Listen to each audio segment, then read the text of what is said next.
Bases dropped on Soccer's morning show. It's Thursday Thoughts. Sorry about 9:06.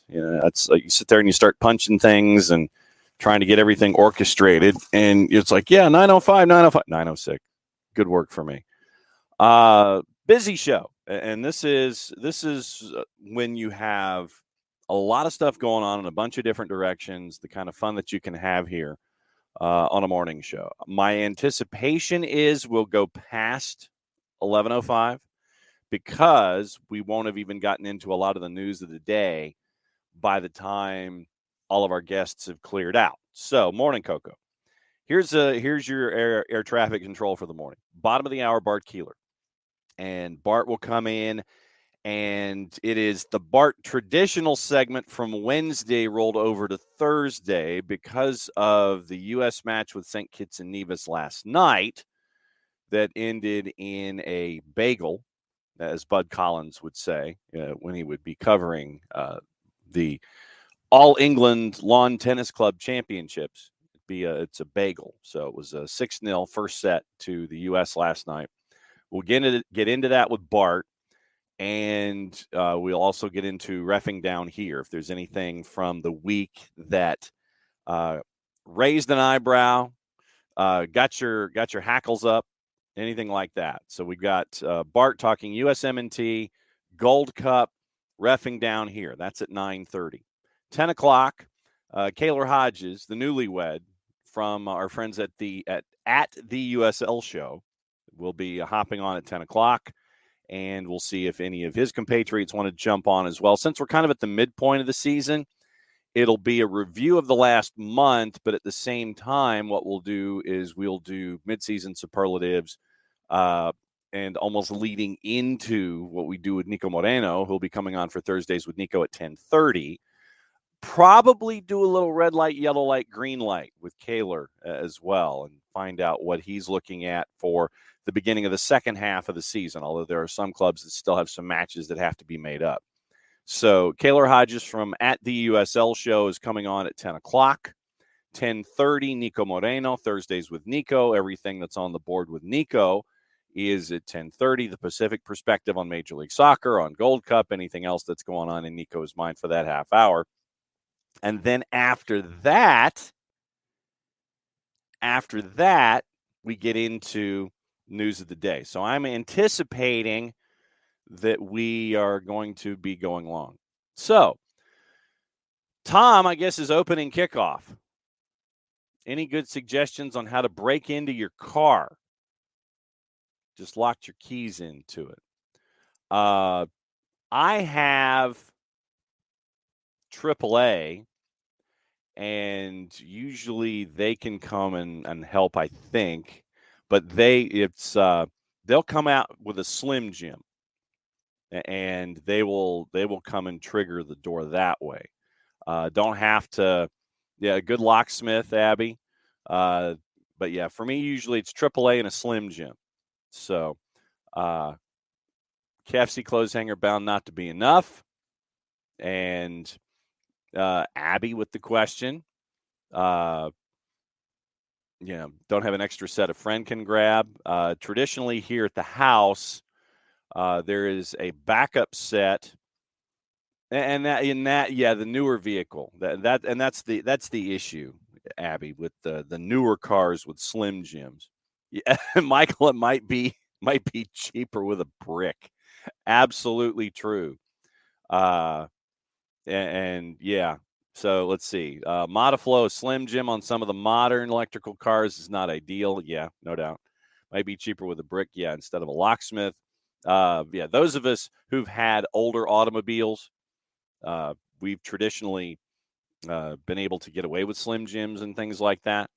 So newer cars, for me, it's like AAA and trying to figure it out, and then dropping a dime on a locksmith if that isn't the manner. But that sucks and a half. So we'll keep an eye on, and please, if you would, Tom, keep us posted on your situation. And we're glad that you're okay. Pell City, Alabama policeman did it for Michael Head. How far away are the extra keys, and can we help? That's the beauty. 4-card. Tom Russo locked himself out of his car this morning. He was trying to. He can see his keys. He can physically see his keys, but he does not have like a backup key with him outside of. So Twitch Pitch, you're fantastic. Dialing up everything early on to help out Tom with suggestions. Yeah. Can we get a collection together for a locksmith to help Tom out? Tom Russo has locked himself out of his car. Yeah, Ricky, we'll get into that at 9:30. USA just scored. So, it was 6-0. It was 3. It was 0 after the first 13. Then they scored 3 and 4, and then it was on from there, 4 at the half, and so on and so forth. So, busy night across the board. There's news out there that we haven't had the chance to get into yet, so I'm just going to go ahead and pose it this way. Since we are kind of in opening kickoff territory. So, what do you guys want to talk about? Do you guys want to talk about the new guy, the new guy at Miami? Thought you might find out what's going on with that. Once, and it's stuff that was kind of made officially official with what was going on that we knew a couple of. Yeah, Coco, never heard of him. Yeah, a couple of stories that we had figured out. Was it last week and a half ago? That once the paperwork was officially official, then Tata Martino would become the new head coach of Inter Miami. It was made officially official yesterday by our friends at Inter Miami themselves, and you had these stock quotes released by the franchise themselves, and it was celebratory stuff, the anticipatory things with Inter Miami, and front and center, Gerardo Martino, DT, named as head coach, and Jorge Mas. We feel he's a coach who matches our ambitions as a club. We're optimistic about what we can accomplish together. David Beckham, and this is where we need Nick. Legitimately. Because I would want to do this in David Beckham voice, but Nick is the only one that can do it. I feel like any other time that David Beckham is referenced on the show, Tata is a highly respected figure in our sport whose track record speaks for itself. Confident that his achievements in the game and experience as a head coach will inspire our team, excite our fans, look forward to seeing the impact he'll have on and off the field. Quote from Chris Henderson talking about a proven track record. Paragraph or sentence from Tata in the release. I'm very excited to join a big club like Inter Miami, and I know together we can accomplish many great things. The club has the necessary infrastructure to be a major competitor in the region, and I believe that with everyone's hard work and commitment, we can get there. So there you go. And it goes on for like the next 7 paragraphs from showing his background. Joined on a staff, Jorge Keeler, no surprise that Jorge Keeler would join as an assistant coach. Fitness coaches, Rodolfo Palladini, Jose Manuel Alfaro, video analyst Damian Silvero. Keeler, Palladini, Alfaro, Silvero will join a club with receipt of their work documentation. So that's the only thing that's holding it back. Yes. Tata has the Messicari infrastructure. Yes. Yeah. And Tom drives Tom nuts, although it was people somehow making this all about Atlanta. Yeah, I know. And Ricky. Yeah, you couldn't have made the game any bigger with Joseph and Messi coming, and then it's Tata. Yeah, by God, there's Tata's music. Yes. Jorge Keeler joining the staff in Miami. So,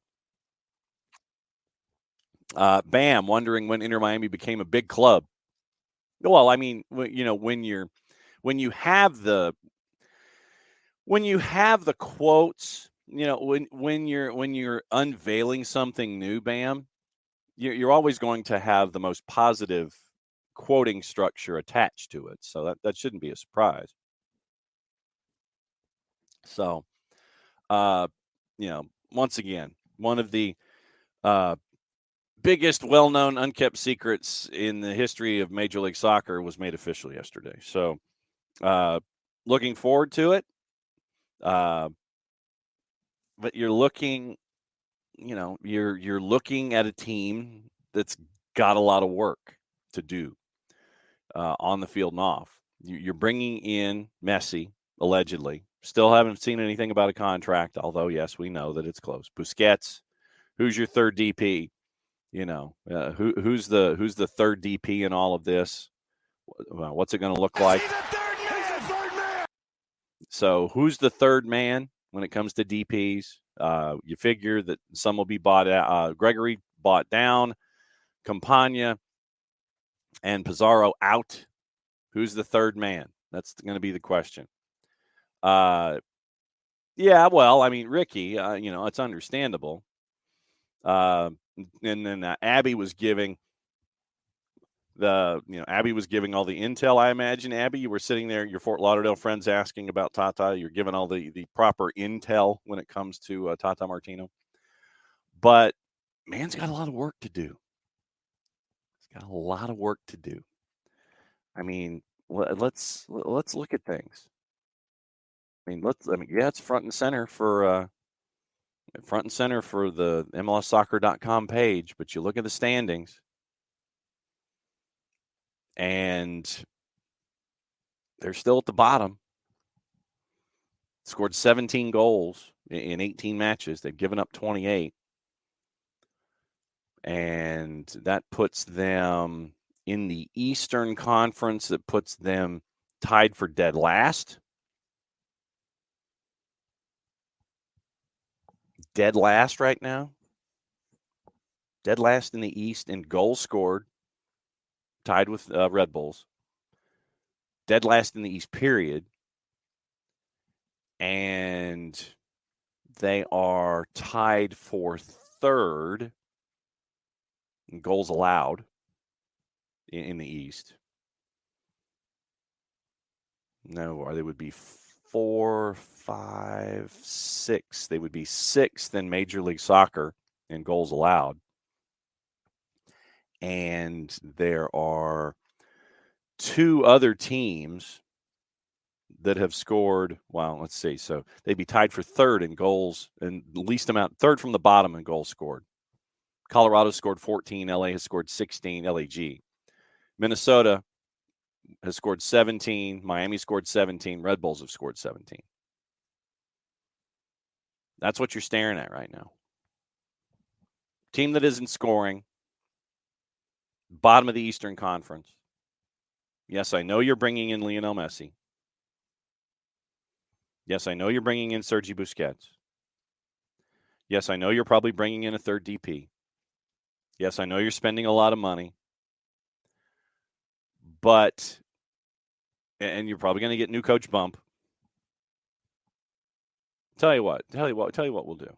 All right, let's look at their schedule from the moment that Lionel Messi is allegedly, probably, possibly showing up. It's Leagues Cup. Leagues Cup is the starting point. And then you go through Leagues Cup, and then August. 3 matches in 10 days to finish up the month of August. No, Amsterdam, one player can't, and that's the thing. 3 matches in 10 days, 2 of them at home. Miami on August 20, hosting Charlotte. Strangely enough, you can't click on the ticket banner for that particular match. August 26th at Red Bull Arena. Then 4 days later, you're back in Fort Lauderdale taking on Nashville. My guess is you're going to want Messi to be there at home. Messi might make a cameo in the Red Bulls match because you know that they're going to want to chop him down. Somebody like Drew Yearwood maybe wanting to take a chop out of Messi or something. So this is the question that we have here with all of this, with Tata Martino and with Messi and Busquets and whoever the third man is. Schedule compression. I'm more looking, and Michael and I were having this conversation.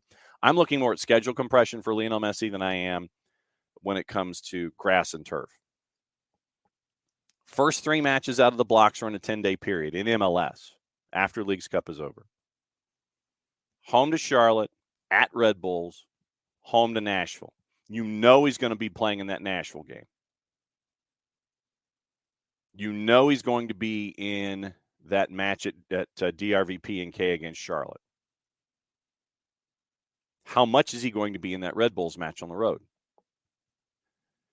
Then another schedule compression. After the Nashville match, you're going to LAFC on the 3rd. You know he's going to be, asked, required, what have you, to play in that one. So the whole schedule compression thing is going to get pretty squirrely pretty quick. By the way, the get-in price on the secondary market for that match in Los Angeles, $460. You can get into the 200 level starting at $500. That's right now. You get 6 days off. You go home. You host Sporting Kansas City. Then the match here in Atlanta, September 16th. Tata, Messi, Busquets, the third man, full house, September 16th. Then, after the match here, schedule compression again 4 days later, hosting Toronto back in Fort Lauderdale. By the way, I'll check the Open Cup semi.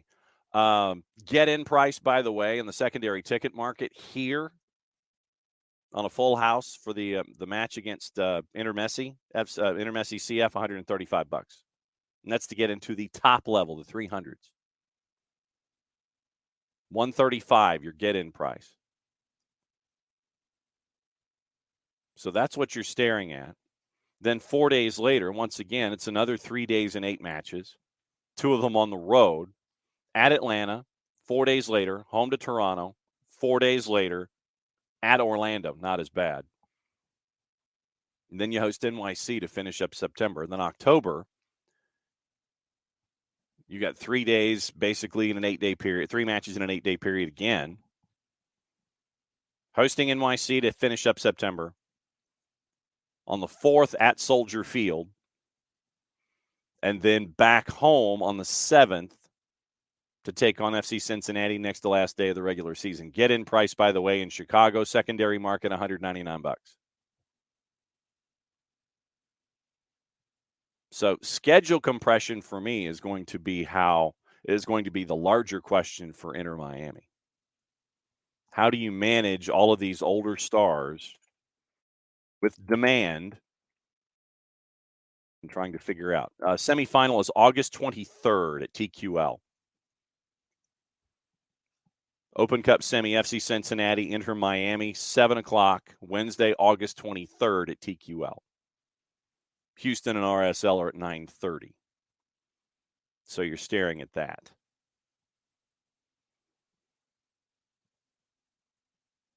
Tafka, did we see the rumor that Apple was bidding for Libertadores?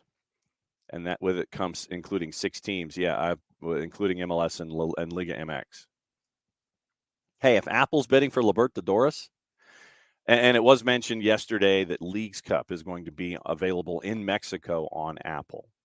So very, very cool on that end. And Tafka is trying to figure out how Libertadores works into the schedule. And Michael, you are absolutely correct. I suspect Messi's going to be, quote, load managed on the road, and there's going to be a lot of ticket buyers. Mataflow is screaming for Libertadores on Apple. Like I said, I've always maintained, and Leagues Cup will be on Apple in Australia. Thank you, Bam.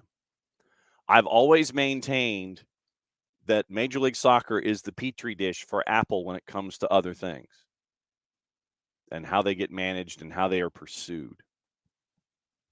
Baseball does only so much for you, especially with those early Sunday morning or late Sunday morning, early baseball first pitches.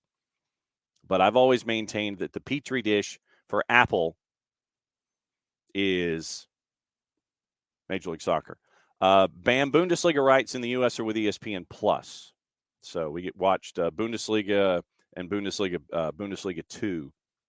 It's on ESPN Plus. At least it was last season. So, that's what you're staring at.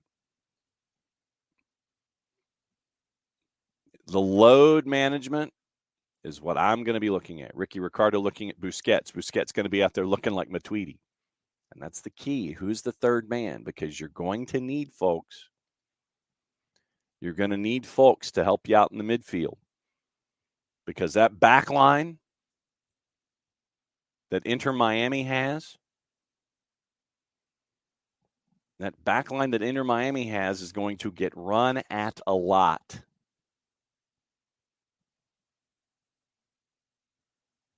Allen, Frey, Krivtsov, McVeigh, Kamal Miller, Negri, who's now out for the year, Harvey Neville, who's in a supplemental spot, Saylor, and DeAndre Yedlin. They're going to get run out a lot in the midfield. Help, help, help. That's what you've got to do to try to help things out. Remember, they got a team at the bottom of the Eastern Conference, and everybody's sitting there looking at Messi and Busquets and Tata and thinking that things are going to instantaneously turn around. And Tafka, yeah, you're right. The Open Cup does need improving. BAM needs a spreadsheet. So, Twitch Pitch, you've helped out Tom Russo. Can we please get continuing updates, Tom, on your status if you're getting help, and let us know if you need any help further this morning. BAM needs a spreadsheet that has all the league's rights in both the U.S. and Australia so we can see what's going on and see what's up for negotiation. Modaflow is a public service in Libertadores. Independiente del Valle qualified for the next round as the top of their group for the first time last night. Played with a hilariously rotated squad, including their third-string keeper. Well done. We always like our Libertadores updates in the soccer over there part of the world. Definitely do like that. Trying to buzz through the comments here before Bart joins us in a couple of minutes. Modaflow in Latin America, every article's Messi's team loses again. It will be interesting. Okay, so Burned coming in. The Plus has the Bundesliga till 25, paid $25 million a year for it, which is $150 million less than they paid for La Liga. No, you're not too. No, this is. See, Modaflow, you're not too early for SOT. Nothing wrong with it, because, like I said, Thursday thoughts, lay them all out there on the table because we have other things going on. Yeah, it definitely $25 million for the Bundesliga, putting it on the Plus, and then rare instances having it on Big ABC or Big ESPN. By the way, broadcasting news: John Champion has now been added to NBC's coverage of the Premier League. He'll be the number 2 because Peter Drury is taking over the Martin Tyler slot on Sunday. So it looks like it's going to be Peter Drury is your number 1 again. Love Peter Drury. And now John Champion is coming in as the number 2 for NBC for the primary Sunday game as Drury wanders over and does the Martin Tyler game. I don't think this means that Peter Drury is going to do Monday Night Football for Sky, but now John Champion is now in to be the number 2, to be the primary Sunday caller during the Premier League matches, and so we'll get that going on. It is bottom of the hour, and punctuality being what it is, especially with this guy, because he's got the real world hanging out with him. Bart Keeler, and right on at 9:30. Punctual, you're right there, man. You're right there. I try. Well, see, now there's the running gag here, and it has been here forever, commonly referred to as Nelson Standard Time, where basically it's like, when John says he'll be somewhere at some point, it basically means you add 10 minutes. And so perpetually tardy me is on not on I might have been on Nelson Standard Time this morning, considering I came on at 9:06 and I was slow on the draw this morning. But hey, I think that's pretty good for you then. It is, absolutely. Reason we have you here on a Thursday, I guess my first question is, how late did you stay up last night? I got to bed at like 1:30. Okay, so you actually did watch the match in its entirety. Yeah, I did. I was at Fido. We had several shots. The 3-minute period where, what was it, 3 minutes and 50 seconds that we scored all three of those goals. Mm-hmm. It was an adventure, to say the least, but we had a lot of fun. A small crowd, but a good crowd last night. And yeah, we definitely witnessed some U.S. soccer happenings. Yes, there was soccer last night, and the U.S. was a part of it. Yep. It was, I mean, legitimately, and I ask this in all seriousness, what can you take away from a bagel when the first set was 6-0 and you're waiting for the second set to come around? What can you take away from a match like this? How does this benefit you as a club going forward? I'll save my St. Kitts and Nevis question for a bit, but what do you get out of a match like this where you flip a switch, it's 3 goals in 4 minutes, and then, it's kind of cruising, it's 4-0 at the break, and then you figure you just kind of make your way through the second half and hope nobody gets hurt?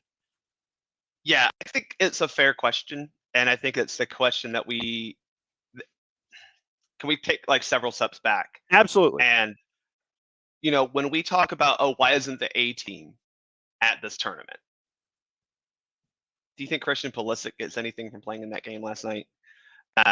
No more than, Jesus Ferreira, who we'll talk about him, I'm sure, in a little bit. But, it's one of those matches where, congratulations, you did what was expected.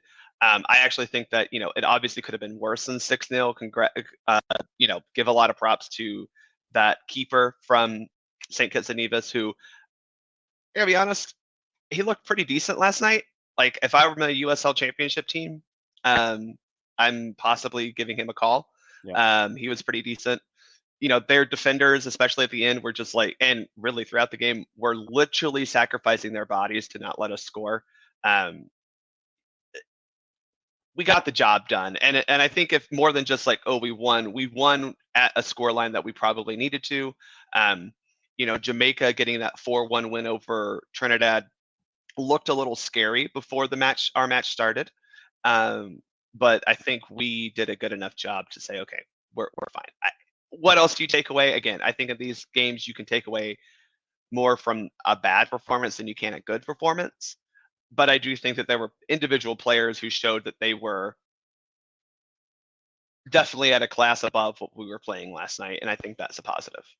David, and we'll get into the player numbers as we always do as a reference point. David comes in and he says, for however good Cowlins and Dejas were in the prior friendly window where they looked like the most dangerous players for the U.S., they were both meh to miserable last night.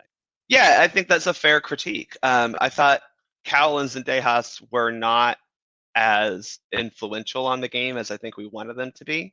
I think that's partially, not to defend them too much, but, it's fair to say that they would have done better against a slightly better team that wasn't solely focused on blocking every shot you took, because, they both got into the box a lot, and that's a positive. Zendejas got several crosses off. He got a lot of shots off. Cowell wasn't really able to beat his defender too much, which is a little bit of a problem. But, I think you can look at those as not great performances for sure. But at the same time, you can't put too much into that, because it was very clear that St. Kitts was focused on not letting our wingers do too much. Our overlapping fullbacks got a lot of happiness in that game, but our wingers weren't super effective. And that may have just been St. Kitts trying to defend them. It was also very clear that they were, because you could see on multiple goals, Jesus Ferreira, as that center striker, was unoccupied. So, it did seem like St. Kitts was setting up to block our wingers from being super effective, which makes sense. That's where the U.S. has done very good work over the past, 4 or 5 years now. All right, so let's get into the numbers, and I have posted for public consumption. It is Jelani Archibald, the Katishan keeper, and so Yeah, apparently he's Katishan, playing. is that the word? Yeah, that's I guess so. That's when I was doing my research. St. Kitts, you are Katishan apparently. So he's playing in Malta for Berkir Kara. So that's your Yeah, trivia. I mean that sincerely. I think he could make a good case for himself in USL as a good shot stopper, and would hopefully, it probably wouldn't cost you too much. I'm just saying. Yeah, no doubt. All right, so the numbers for the U.S. players last night. Like I said, we'll start from the back. Once again, when you're not really challenged, Sean Johnson. The rankings this time coming from Mike Woitala at Soccer America as our baseline here. Sean Johnson basically got a 5. You were there. That's what I'm thinking. I think a lot of people were rightly disgruntled that Gaga Slonina didn't play in this game. Yeah. I would also ask, what would Gaga have gotten from this game? Mm-hmm. And that's kind of the thing. But I think there's value in the fact that he could have just played. I truly believe that, but yeah. Continue. Sorry, I just needed to make that point. I'm with you. Defenders.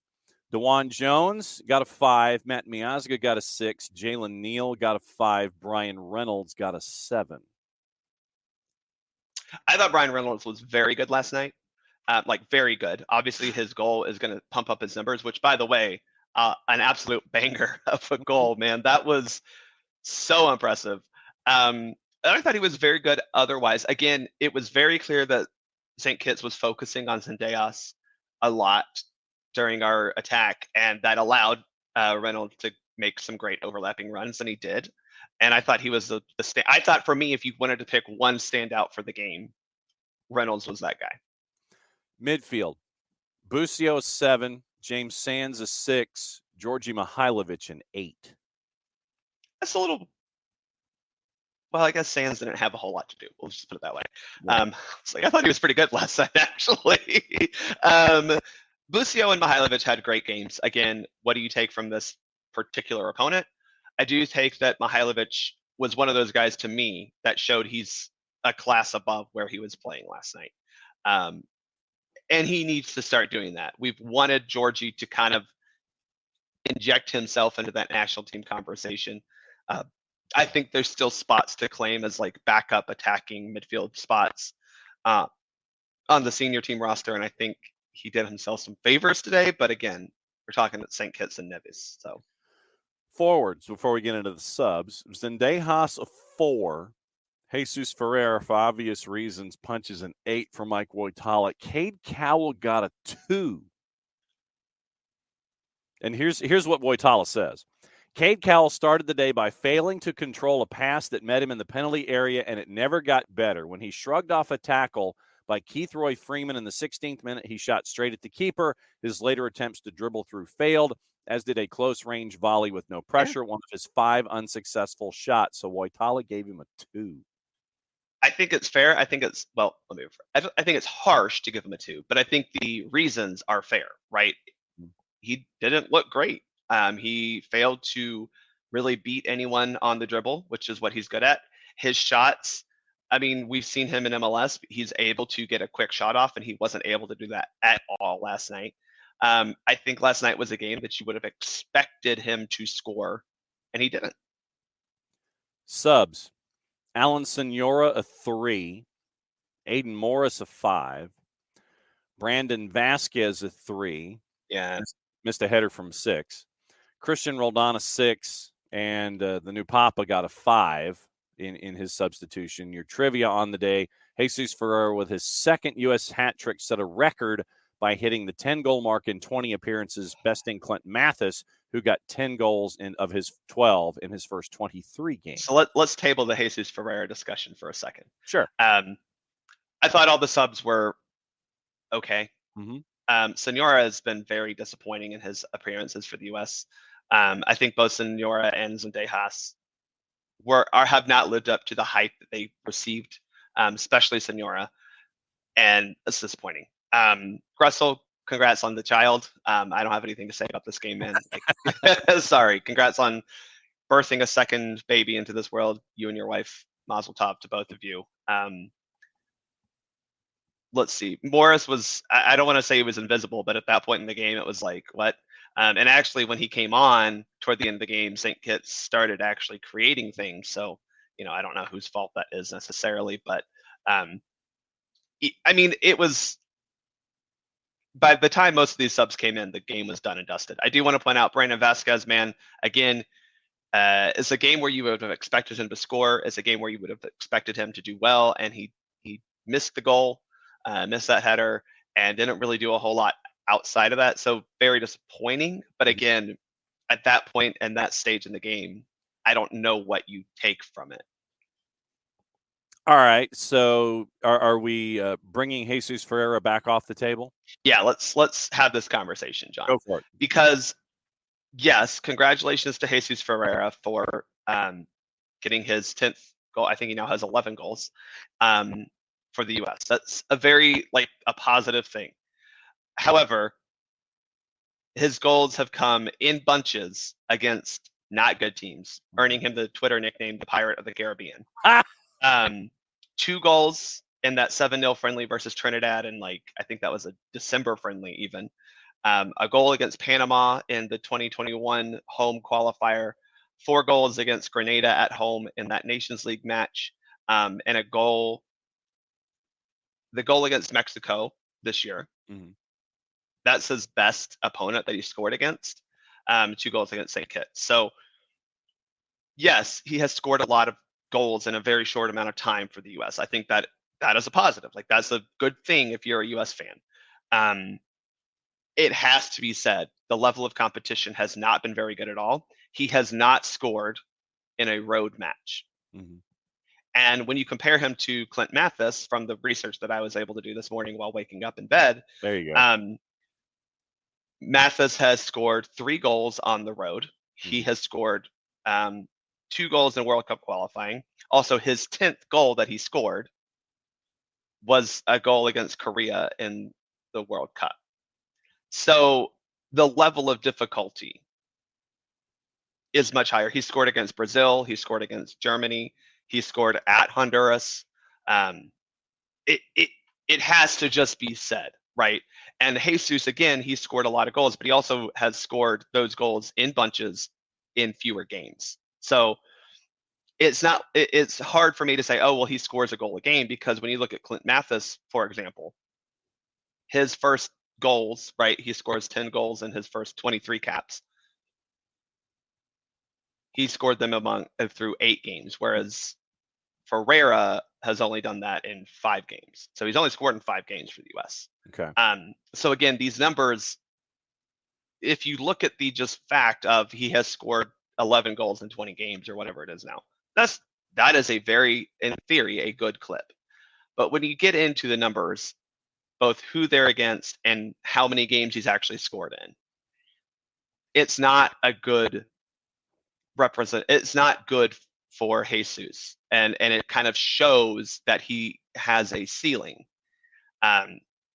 Could he raise that ceiling? I think he could. I still think he's a very talented player, but it's just, you haven't done anything outside of scoring against Caribbean opponents at home, and a Panama team that at that point in time was dead in the water, and a Mexico and a cash grab friendly. So, yeah, I mean, it just, I hate to detract, but it just is not as impressive as I think that stat has been,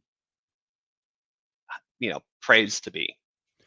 So then what do? I mean, the question is out there that you pose for Jesus Ferreira. Question is also in the Twitch pitch from Coco about Senora continuing to get called up after this tournament. I mean, we'll see how he finishes the tournament, right? I don't think Ferreira has done anything to hurt his stock. I think that's the thing, right? He's going to continue to get looked. But you also look at a Ricardo Pepi, who has 7 goals in fewer matches for Ferreira, and he scored on the road twice. He scored in a Nations League final. In fact, Jordan Morris, even, who has similar numbers to Ferreira, has scored multiple goals on the road in CONCACAF in official competitions. So for Ferreira, again, I don't know where he is on the depth chart. And obviously, we know that Greg Berhalter loves him some Jesus Ferreira to the point where he started him in a must-win game in the World Cup, in the World Cup. Yeah. Despite that being a very bad, that was probably one of the decisions that if I were hiring or firing Greg Berhalter, I wouldn't have kept him on for that. But Ferreira deserves to keep being around if he's going to keep scoring in these matches. For these matches, Senora, though, I agree. I want to see how he finishes this tournament. It's possible that he kind of gets into a groove, and I thought toward the end of the match he was doing a little better, but he has not been impressive in any of the matches, and he's had some of those Camp Cupcake matches earlier this year too that he was at best fine, and that's not the type of player we need to raise our level, especially when you have a guy like Georgi Mihailovic who provides assists and scores goals in a game like this. All right, so then let's play. Let's. This is going to be obviously the game of the day. Oh, by the way, what's the mug? Yes. Okay, understood. This mug cost me $100 million. No doubt. Welcome, Declan Rice. My neighbor down the street bid a lot of money for it, and then just told me actually I don't want it anyway. There you go. All right. So since I'm going to be doing this game with Kaylor Hodges and with Niko, we'll go ahead and do Gold Cup version of red light, yellow light, green light when it comes to the U.S. men's national team. And we can go in any direction you wish. We can go from red light to green light, or we can go from green light to red light. However, if you're an optimist or a pessimist, depending on how you want to start negative and go positive. All right. So then, who's your red light so far out of the Gold Cup? Aiden Morris, Alan Senora, Aaron Long. Aaron Long's been a red light for a while though, and yeah, I think those are the three right now.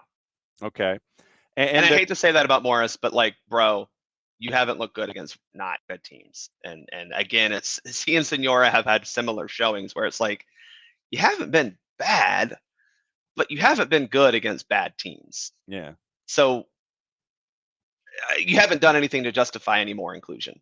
Okay. And there are no numerical limitations to the number of folks that you can have in these categories. Obviously, that was just off the top of your head. Now, yellow light can can trend in either direction. The yellow lights can trend either from green toward red, or they can trend from red toward green. Yeah. So what's your yellow lights here? So my yellow light, I have 3 as well. This is just the best way for me to think about it. Yeah. I think one yellow light is Alejandro Zendejas. I think we need to cool off on the hype. He may fall into the Areola Morris type of category where it's he's just the extra winger because he's there. Eventually you do have to fill the roster with people to play. But it's all about the recruiting, Paul. And that's fine. And I think I think I am more willing to bet on Zendejas being good than he would be bad. But Paul Areola and Jordan Morris have scored goals. So maybe Zendejas, and granted, Zendejas last night was unlucky to not score. I think he had several shots blocked. He had a couple just missed wide. So I'm hopeful it'll come. I just think we need to cool off on Zendejas. My yellow light is James Sands as well, and that's in a positive direction. I think I'm more curious to see him play that 6th position against better teams because I thought he was very good last night from a possession standpoint. And if he can provide us more in possession than he has in the past, I think that would be a very good positive for the U.S. Again, we're still trying to figure out who that backup 6 is. And I know in the Nations League, we found out maybe it's Yunus Musa, but having an actual backup 6 on a roster is probably a good thing. And so I'd like to see more of Sands, but I'm not ready to fully go in on him. And the last one is Sean Johnson. And this is going to sound negative because he had a great match yesterday by all metrics of a goalkeeper. He didn't give up a goal. He didn't even have to save a shot. Yeah. As someone who is the literal same age as Sean Johnson, I don't think we need to invest more time in him being a national team player when we could give those minutes to a guy like Gaga Slonina. And again, I don't think Gaga would have necessarily gotten anything out of last night outside of just playing in an official CONCACAF competition. And that is pretty valuable. It's more valuable, I think, to give him that and a not meaningless match, but a match that we can feel very confident with, as opposed to Sean Johnson. That doesn't mean Sean shouldn't be on rosters. Like, I think his inclusion for the World Cup was perfectly great, because as your third choice goalkeeper, you want a guy who's a veteran presence, who does his job well, and clearly is a good locker room guy. I just don't think we need to invest actual playing time into Sean Johnson anymore. Then that sounds like a yellow light for the lineup card and who was filling out the lineup card. Yeah, I mean, yes and no. I think the problem is BJ isn't probably focused too much on the future, right? He's focused on winning the games that he's playing. I think that's a little short-sighted from BJ, especially because it's very likely he'll continue to be on Berhalter's staff, and he will be part of building the next, not generation necessarily, but the next group of players, as Berhalter likes to call them, for the 2026 World Cup. I think it's a little short-sighted to not try to include some younger players and get them experience, because I think it's unlikely Sean Johnson makes the 2026 roster for a number of reasons, and one of those being that he's 34 years old. My knee hurts from playing this past weekend, and it's still swollen. So yeah, I can't imagine actually being a professional athlete this age. That's just where I am with Sean. I have nothing negative to say about him as like a player or a person, but it's just when you evaluate usage of minutes, investment of time, I don't think he's worth the investment anymore. At Soccer for US PODs, at Bartimus Prime 19, Bart Keeler hanging out with us after the U.S. knocks off St. Kitts and Nevis 6-0 last night, and their next group game is on the weekend, and that means that Bart's going to have to be with us on Monday to kind of break things down all over. I guess so. Green light. Who are your green lights so far in Gold Cup? Well, we just talked about him.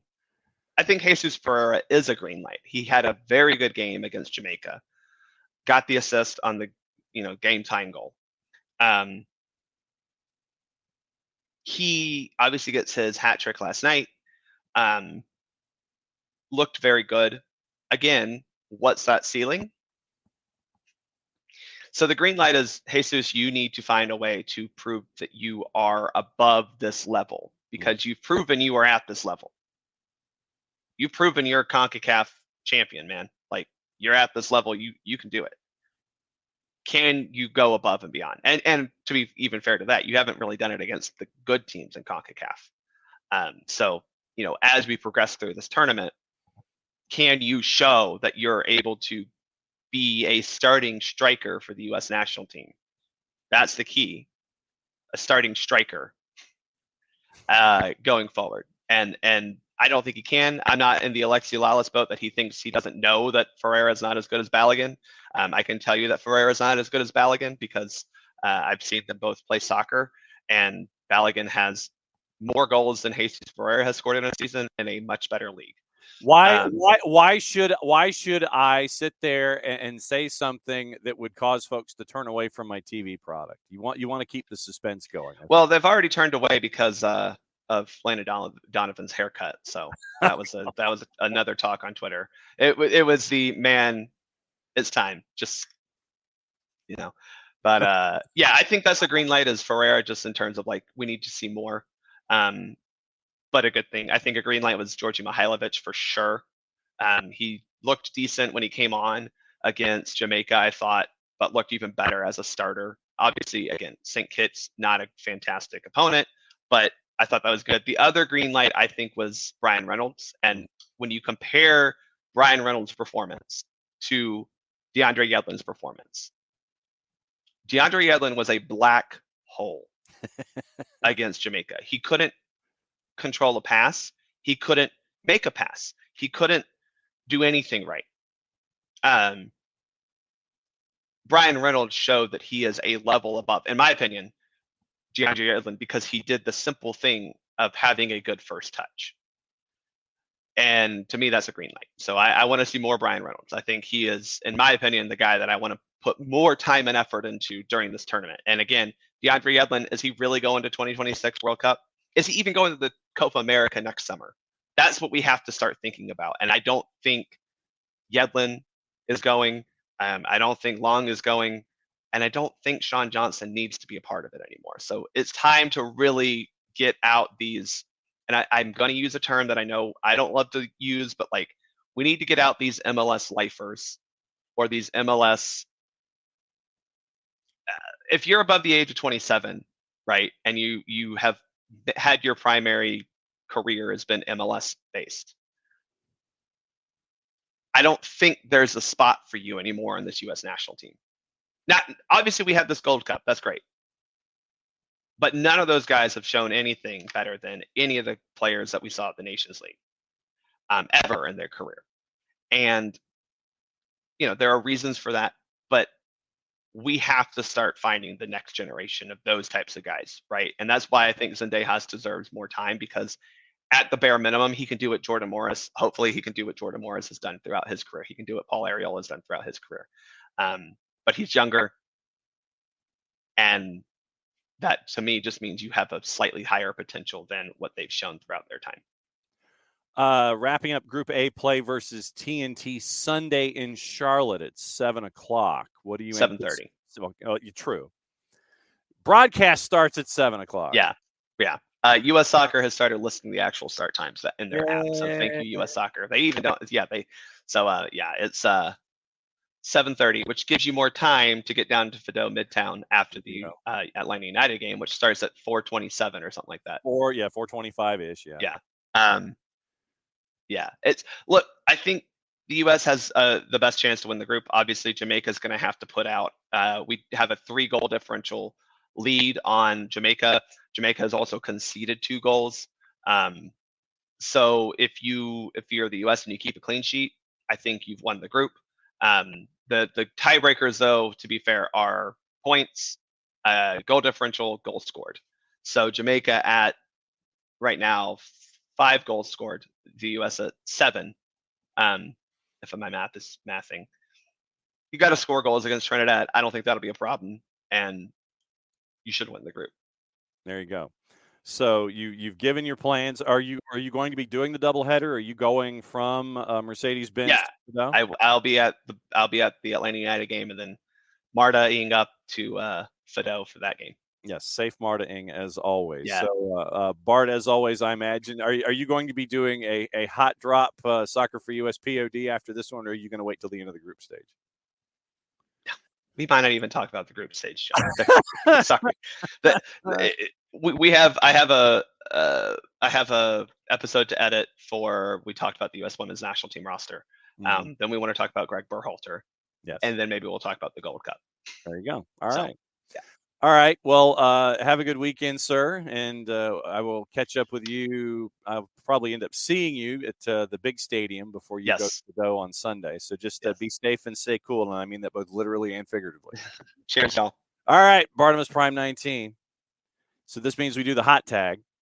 With Bart coming out, Kaylor Hodges is coming in. So, howdy. First and foremost, sir, since the last time you were on the show, you go ahead and flash, for those watching on Twitch, go ahead and flash that left hand. Awkward thing. Can't do that. It's getting resized. Okay. So Kaylor got married, by the way. Yes. And he was touring minor league ballparks. Yep. And it was, and I give you full credit for going to McCormick Field, Nashville, North Carolina, as you were flashing, all of the places that you and the boss were going to. Yep. Although the prices, from what I understand, for going to Asheville tourist games, it's pretty steep in some spots. So, funny enough, so she had lived in the area very recently, and we were planning to go to a game earlier that year, and we had bought tickets when they were super cheap. We had a discount code and everything, and it got rained out, completely canceled. And they said you can redeem these tickets at any time except for the July 3rd, which is their Independence Day.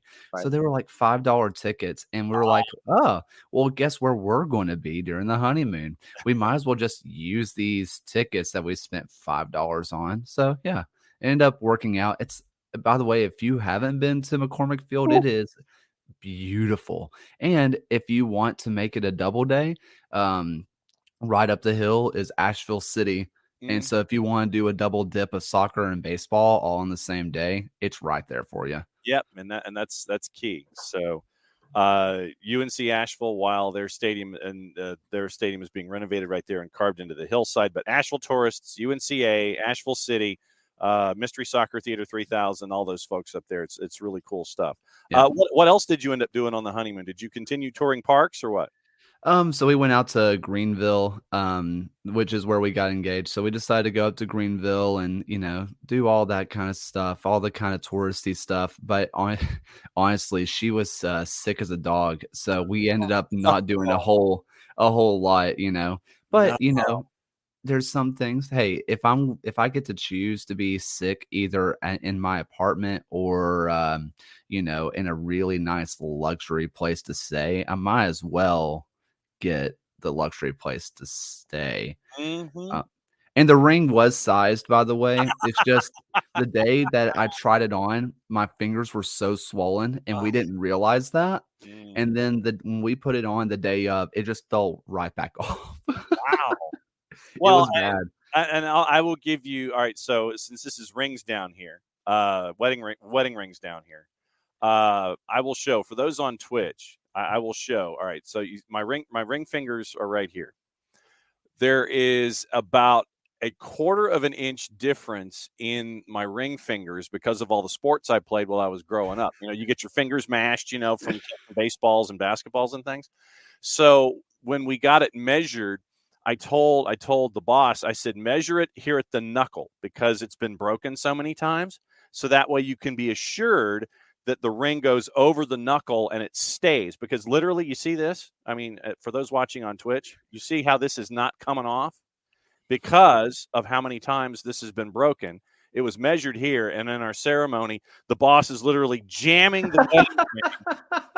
She's jamming the wedding ring, and you watch the tape. She is literally jamming the wedding ring over the knuckle so where it stays. So literally, this ain't coming off. And so we measured it right there at the knuckle. And so it takes a lot of work. So welcome to the land of wedding rings down here, Kaylor. So congratulations once again.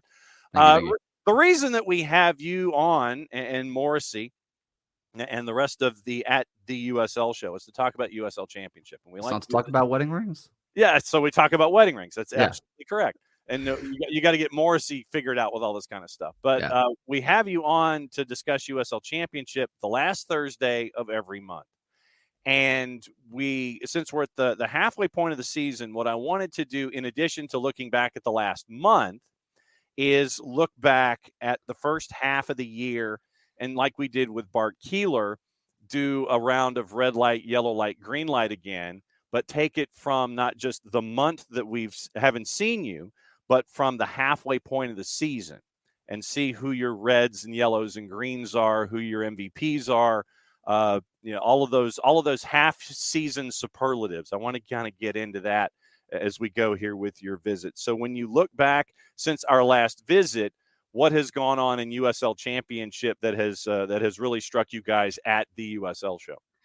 Honestly, this year, what has shocked me anyway has been the amount of coaches fired. Yeah. It feels like almost every single week we're getting a new sacking, right? And it's not unusual for coaches to be fired. This is the time of year for them to be fired because teams feel like they're still in it, but enough of the season's gone by to realize that they won't be in it if they stick with the coach any longer. Is that time of year. but there's been a lot of movement this year. Chaplow, I think, was the first one to go out in Orange County. And then a big name that just got fired was, Tab Ramos in Hartford, which a lot of people were very much like, whoa, Tab Ramos, he's going to Hartford. This is a big thing. But I'll be brutally honest. I was never a believer in the project just because, and you can see it if you just look at the box score. Last year, Hartford could score with anybody. They had attacking players. But they had zero defense. And this year, they blew a lot of money on attacking players. They didn't bring in like any defenders. And the defenders they did bring in, God love them, they're a little over the hill. They're not the same defenders that they were. And they've invested all this money on scoring, but they can't defend to save their life. And it was what it was. But that was kind of what stuck out to me so far. It's just been, hasn't been a whole lot of coaches and a whole lot of teams that have survived not playing well, other than Las Vegas. Really, everybody's been really proactive this year. When you look at the standings in and of itself, I mean, legitimately, if you sit there and you're going, okay, fired, and you're kind of looking at Vegas and you're going, man, that was a rough start, not getting a win in your first 10. And then with Hartford being at the bottom of the standings, only winning 2 of their first 16, I want to say 2, 10, and 4 is what sticks in my mind. Traditionally now, in the time that you covered the USL, are we developing quicker firing fingers, or is this just, kind of how things have developed out this year? Is this a developing trend where folks are getting, a little less patient on the roll, or is this just this year that you think? I don't necessarily think it's there are becoming more quick to fire, more or less than they are not as patient as they used to be. I think in the past, and I know that sounds like the same thing, but in the past, I think the USL Championship especially was a real victim of trying to see out the long-term project for too long. I think a lot of clubs just said, no, we will give them the full 3 years, to build this team. When, a lot of teams you'll see, hey, the roster isn't theirs. They need to get a year in. But when you're seeing a lot of, just toxic locker rooms, and you can tell on the field, and you hear the stories coming out from players of this isn't going well in the locker room. This isn't going well in the locker room. A lot of front offices were willing to turn a blind eye. This year, they're just being more proactive. And I think a lot of that has to do with there are no MLS2 bottom feeders anymore. Yeah. There's no one that's like just holding up the bottom, and people are realizing just how bad their team really is. When it comes to how bad things are, obviously Vegas right now 1-8-6 in their first 15. They've lost 4 in a row after they hadn't done anything. They hadn't won in their first 10. They win 1, and now they've lost 4 in a row on the back end of that. They are far and away the team that's hurting the most in the West. We mentioned Hartford in the East. The Miami FC and Anthony Pulis, they have separated. FC Tulsa, they're at 13 points. They're outside of the playoff zone right now in the Eastern Conference. I think Detroit City has kind of found their way after a rocky start. Detroit City was hurting early on, and they seem to have kind of found their way, and they're hovering right there with Loudoun at the bottom of the playoff picture in the East. I guess let's just go ahead and get into green light, yellow light, red light. Which direction do you want to start with the league? Where do you want to go? Do you want to go up or do you want to go down? Let's start a little bit low just so we can end on a high, I suppose. Yeah. All right. So let's go with your red lights. Who are they? Yeah. Red lights. It's Tulsa and Miami right now. Just to kind of give a little bit of context, I suppose, you mentioned Las Vegas and how bad their record is, but if you actually watch, they're a lot more competitive than you think, right? They are constantly in matches. They've had a really tough season, like just strength of schedule this season. So I don't think their record is truly indicative of how good they actually are. Don't get me wrong, I don't think they're good, but I don't think they're as bad as their record says. Right. Meanwhile, Tulsa, they have shed players. They have traded players. They Right. have brought in players that have done nothing. And a lot of their signings preseason that I adored them for, like Levis, who they sent over to Detroit City for Tommy McCabe, it made no sense to me because Levis has the chance to be a real deal all USL left back, and it doesn't make sense. As for Miami, I have been red light on them since they've joined the league because they constantly have talent. I mean, if you look at their roster, I think you can make a real deal argument that they have the best roster in the East, and they've done nothing with it. I have been out on Miami for a long time now, and I just kept saying I will not believe it until they force me to believe it. And 3 years now, I have not been forced to believe anything besides they will be disappointing. When you look at Tulsa, I mean, a lot of folks were wondering about the Rodrigo Philip Goodrum trade, and everybody was like, "Ooh, okay," and it just it has benefited Memphis 901 no end, and Philip Goodrum in Tulsa. I think Philip Goodrum has gone into a black hole in Tulsa. Yep. It's like he has disappeared and gone off the map after the tail end of this trade now. You say that, but he's actually been more productive in Tulsa than he was in Memphis. Okay. It's just, I'm not saying that means he's better there. I just mean this is how bad he's been. Yeah. Out of the entire USL, I mean, Philip Goodrum leads the USL in touches in the penalty box, and he has 3 goals, 2 of them penalties. I mean, he has not been productive at all. He is. Meanwhile, you're looking at Rodrigo da Costa and this Memphis team, which has an all-flying, attack right now. He's leading, like, he's all world right now in just having assists. You think he's the goal scorer because that's what he was forced to be in Tulsa, but that's because nobody in Tulsa was really doing anything.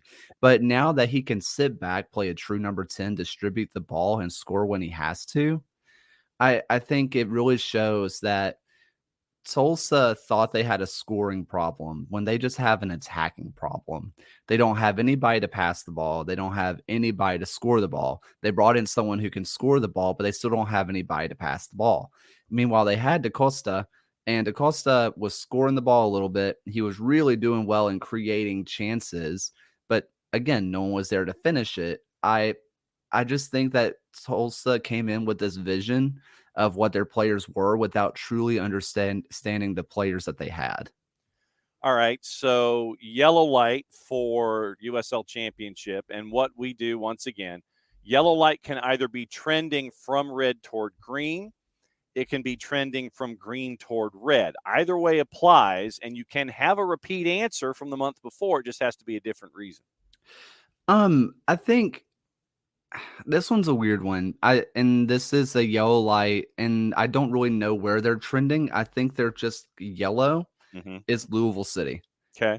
And it's really not that they're bad, but they're not as good as you think of. I mean, for people who don't follow the USL, you hear Louisville City. This is a team that has never missed the Eastern Conference Championship since their inception, and they're in 5th. Right now, and it's not a tough run of form or whatever at 5th. It's their defense is awful 5th, and they've had some pretty good goalkeeping play out of them, but their defense is a revolving door, and people will say, well, it's because that Joshua Winder guy that gets sold for $1 million to Benfica. That's obviously why he hasn't been playing if he's going to Benfica, right? But even when he was playing, it wasn't good. I like to sing the praises of the USL, but I don't know why he was the $1 million man. I don't think he's worth that. But even so, So, I mean, Louisville has players. They have a good team. Their midfield can play with the best of them, but their back line, which has been a strength for them in the past, I mean, you can make conversations. They are the best, one of the best back lines. It just isn't working. As for a team that's kind of trending, again, another firmly, I don't know where they are kind of yellow is Phoenix Rising. Wow. Phoenix, last year, they were bad. Mm-hmm. I don't think there's any guess out that they are bad. And they are kind of figuring it out. They've brought in guys that are more proactive. I think one thing this year that you would see last year and this year is that they didn't have a whole lot of players that were really proactive in the attack. They were not a slow build-up team, but they like to build up. Meanwhile, they bring in Armanakis from Loudoun, and they already have Danny Trejo this year, who makes way from Light / LAFC. And they are two of the top 5 players in making progressive runs, advanced runs, right? And so there's constantly poking and prodding at this back line. They're constantly, doing things. And even so, Ortega is the guy that's scoring all the goals for them. And if they can find someone, whether it be Armanakis finally getting on the end of it, or if it is, Danny Trejo finally putting some goals there, I think they could be trending up.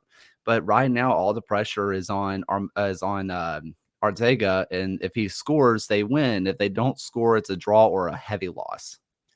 All right, so then your green lights, Kaylor Hodges hanging out with us at Kaylor Hodges at the USL, big USL Show for their monthly visit here on SDH to break down everything in USL Championship. So green light, who are your green lights right now? I mean, you'd be remiss to not just say Pittsburgh outright right now. Bob Lilly would scream at you otherwise. Yeah, I mean, he'll probably do that anyway. 45 minutes, lights turned off in the stadium, still screaming at me. Been there. Bob, I mean, this is a team that I had zero faith coming into this year, and they've proved me wrong because Lily Ball does Lily Ball things. They just constantly do it. I do think that they are an injury away from seeing their form fall off. And we'll talk about that in a little bit if we talk about the midseason awards, if we end up doing that still. But, and I'll save that a little bit. But if I want to look out at the West, look, Sacramento Republic sitting at the top, Monterey Bay is there, but I'm in love with this El Paso team.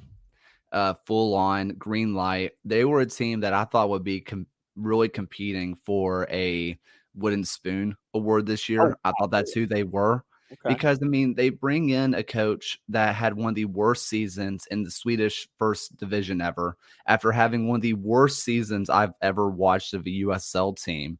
And this year, they do it. This is coming after Lowry is in Indy. They lose Hutchinson. They made him go away.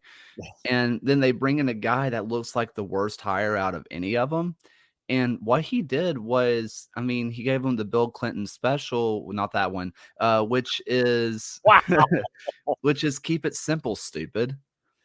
Like he simplified everything. Instead of this crazy diamond narrow formation and, hey, we're going to play with this intense sweeper keeper and we're going to hold possession, he went with the 4-4-2. And we are just going to build it like a normal team. Let's go back to when you were 8. Mm-hmm. And it looks so much better. All right. So since it is the midway point of the season, I know that I've had you do a little homework. Your mid-season superlatives. I feel like we're breaking open the at USL Show yearbook here. So all right, so superlatives here, senior superlatives and mid-season superlatives for USL. So what categories do you have so we can break them down? How did you break down your categories here? So I mean, you have to have an MVP. Okay. MVPs kind of have to be up there somewhere. Right. I don't like doing the Golden Glove Award. I just like to call best goalkeeper because they're normally not the same thing. Got it. And I think the one that has, I'm going to call it the most likely to improve. Okay. Those are kind of the three that I decided to go with because, I mean, you have your top of the top and then you have your good goalkeepers, and you have, which is the team that really could be on the rise. Those are the kind of the ones that I was looking at. All right, so then let's work our way from the bottom to the top. The most likely to improve in the second half of the season is whom? Just kind of with the talent that they have, with who they are as a team, and you kind of already hinted at it. Detroit City. Mm-hmm. They have already started turning around a little bit. They have a defense that can play with anyone. They're not going to be blown out. They're just not. That back line is ridiculous. And they're starting to get a little bit of goal scoring now. I think we talked about Levis, right? And the thing that he brings into that left back side is that they actually have a left back now. And I think that ability to actually play down the wings, which they haven't been able to truly do throughout this year, I think that's going to bring in more service into the box. And while I don't think they're going to be true title contenders this year, I do think that they're going to ruin somebody's season in the playoffs. And that's a big jump from where they were, when they were really competing for that wooden spoon. No doubt about it. All right, so we're not going to give Golden Glove, but best keeper. Who is best keeper of the first half for you? Paul Blanchett. I've talked about him before. Oakland roots. He's the guy. If you look at how many goals they've given up, you would say there's no world where he is winning, this best goalkeeper award. Right. He has been under insane pressure this year. The thing that I like to go to, and it's kind of hard to see on most of the stats or whatever, it's not XG. I like to just see what is a competitive XG, right? They're, how many shots is he actually facing, right? And in the game that they just played yesterday, he conceded 2 goals. Well, in terms of shots on target, they expected him to concede 3. That's not even considering the shots that were off target and the shooting gallery his backline's putting on him. Oakland, I don't think there's only been 2 games this year where he has underperformed his XG, which that's ridiculous to say. And on top of that, his distribution's been pretty good. He has done a really good job at just getting his wings involved. He's been doing a good job of being a real forward presence. Mm-hmm. I think you would also, if you want to say the best goalkeeper, I think you could also look at Nate Steinwasser because he is just a big time player. But right now I'm fully going with Paul Blanchett. All right. So then who is your first half MVP? Dikwa. Albert Dikwa. He has been a one-man scoring machine for Pittsburgh. Mm-hmm. And I think for me, this is a personal bias thing. It says a lot whenever I'm giving an attacker the MVP because I love to just say the back line and your goalkeeper are more important than the guys who score goals because normally you have multiple guys scoring goals if you're good. I mean, this has been Dikwa's year. He has been ridiculous. He's tied at the top for, your golden boot. And the next closest guys are Kiza and Shonumi. Mm-hmm. And those guys both just have 2 goals. It's the Dikwa show. And without him, I don't think this Pittsburgh team is in conversation of being the best team in the USL. And he is carrying that offense. And luckily behind him, he has an insane defense that can bail him out if he doesn't score. Yeah. But he is turning 1 point into 3 points on a weekly basis. And Bob Lilly will yell at him if he doesn't. So yes, he's in fear. Yes. Pittsburgh's unbeaten in their last 5, by the way, at 8-2-6. 2 points clear. But this is the interesting part of this to me is that you look at the conferences, and right now you mentioned where Lou City's hanging out in 5th. They are 25 points. They're 5 points out of first, but 1 through 4 are separated right now by only 2 points. Pittsburgh's at 30, and then you've got Charleston Battery who've turned things around with Ben Pierman. You've got Memphis 901 who's at 28 points. Matches in hand, 2 if not 3 with the folks above them. And then you've got Tampa Bay who got off to an awful start. And they have swung things back around to where they're at 28 points. So you look at the East, and I think the East is developing into a street fight where you look at the West. You mentioned El Paso, And Sacramento is right now 32 points, averaging 2 points a match right now through their first 16. Sacramento and El Paso are trying to give themselves a little bit of distance, because then you get into the street fight for the rest of the playoff spaces. And if the playoffs started today, which they're not, but still, Monterey Bay to Phoenix, 3 through 8, separated by 4 points right now in the Western Conference. Monterey Bay's at 26, unbeaten in their last 5. They've won 4 in a row. San Antonio being San Antonio. Oakland, you mentioned Blanchette. San Diego Loyal, a little lower than what we're used to seeing out of Loyal right now at 23 points. Switchbacks had an awful string about a month and a half ago, and they've kind of rebounded from that a little bit.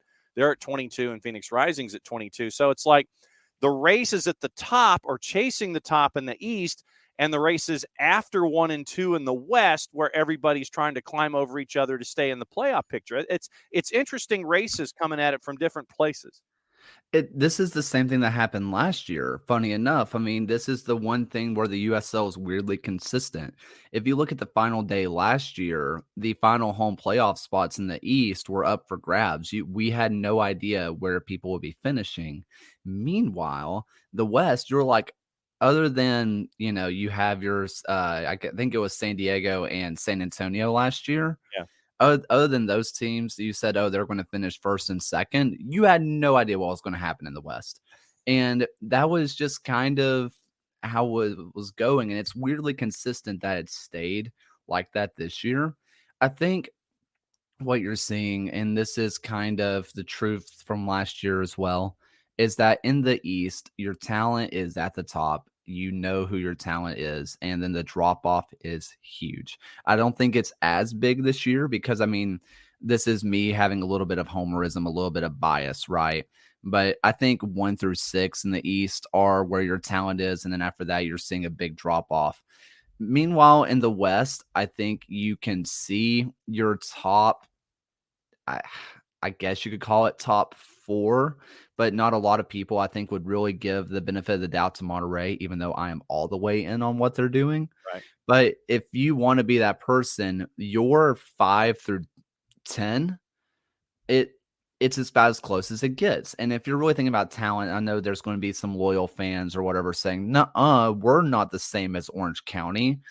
According to your points, you're closer to them than Sacramento. And I think that's what we're kind of looking at right now, is that the top is pretty defined in the East, and then the drop off is big. Meanwhile, the top is really defined in the West, but the rest is just a bloodbath. All right, 2-minute warning, and I'll ask you a local question. What's going on with Legion right now? They had that losing streak in the middle. They've kind of shaken it off a little bit. They've won 2 in a row. What's going on there that you've been keeping an eye on for your home team? And I mean that home, meaning where you're based. What's going on there with Legion? They look like they're trying to turn it around. Yeah, so in May, you mentioned that. So other than the 2 U.S. Open Cup wins, they went completely defeated in May, not picking up a single point. And a lot of that comes down to, when I talked to Tommy Sohn about this, he was very blunt about it. I was like, what's the difference between May and June? And he said, we have trained for the first time in a month. Because for people who don't realize, they played over 800 minutes in 21 days. Yep. When they weren't playing, they were on a flight out somewhere else. They just didn't have a chance to rest. I think that's been a big difference, is that they've actually had time to train this year or this month. As for this upcoming matches, I mean, that doesn't get any more important than it will. This is the most important stretch of the season, and I don't want to speak too hyperbole there. They're playing the defending champions in San Antonio, who, yes, they'll be without Jordan Farr, but they're also really freaking good at soccer. Then they're playing Las Vegas, which, like I said, they're better than their record says, and they're going to be a harder task than I think a lot of fans will give them credit for. Then you have Tampa Bay, Charleston, Louisville City. Everybody's sitting above you, and you can go above them if you win. And I think that kind of hyper focus on trying to get those wins in a stretch like that really bodes well for this team, especially when you look at the U.S. Open Cup run. If they can just treat this as a mini tournament for themselves, I think that kind of mentality could get them a lot of points that I think a lot of fans wouldn't be expecting. All right, hit the promo for me. What do folks need to know about what's going on at the USL Show? Look, the USL show is doing a lot of fun stuff right now. We have our kit show, which if you're big into soccer fashion, we have that going. So check out Kit Season. That one, there's a new episode that should be going up either today or tomorrow. I don't remember which day I decided to upload it.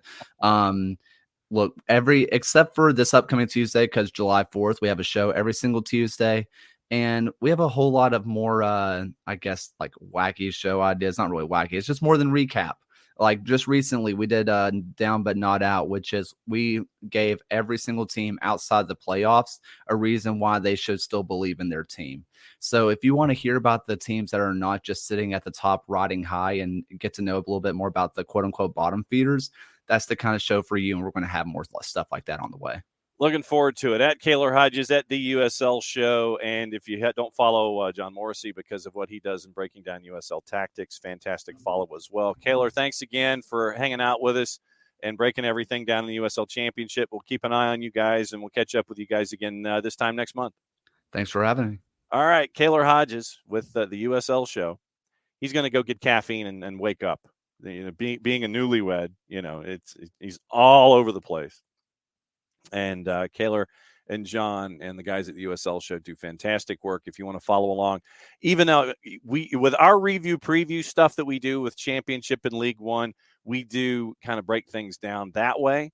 But if you're looking for the in-depth material, then it is catching up with the guys at the USL Show, USL Tactics, and all that kind of stuff. So it's always great to have them hanging out and being a part of things here at SDH once a month, so we can all get gassed up and ready to go and figure out what's going on when it comes to the sprint for the playoffs, who's in, who's out, the race, everybody here, everybody doing this, everybody doing that. So it's very, very cool. And thanks to Kaylor and the guys for hanging out with us as they do. Waiting for Niko Moreno to come on, and it'll be Thursdays with Niko, where Niko breaks down everything from the Pacific perspective. And it will be with Niko. We'll look at Major League Soccer. We'll look at Gold Cup. We'll look at Mexico. Is El Tri back? We'll get his thoughts on everything that's been going on in and around the world of soccer. And then after that, like I said, we still haven't hit any of the news of the morning, short of the new head coach announcement in Miami. And we'll get into that with Niko as well. But there's like transfer news and plenty of other stuff going on, gossip, rumor, innuendo, things to watch, things to view, all that kind of stuff while we're thinking about it.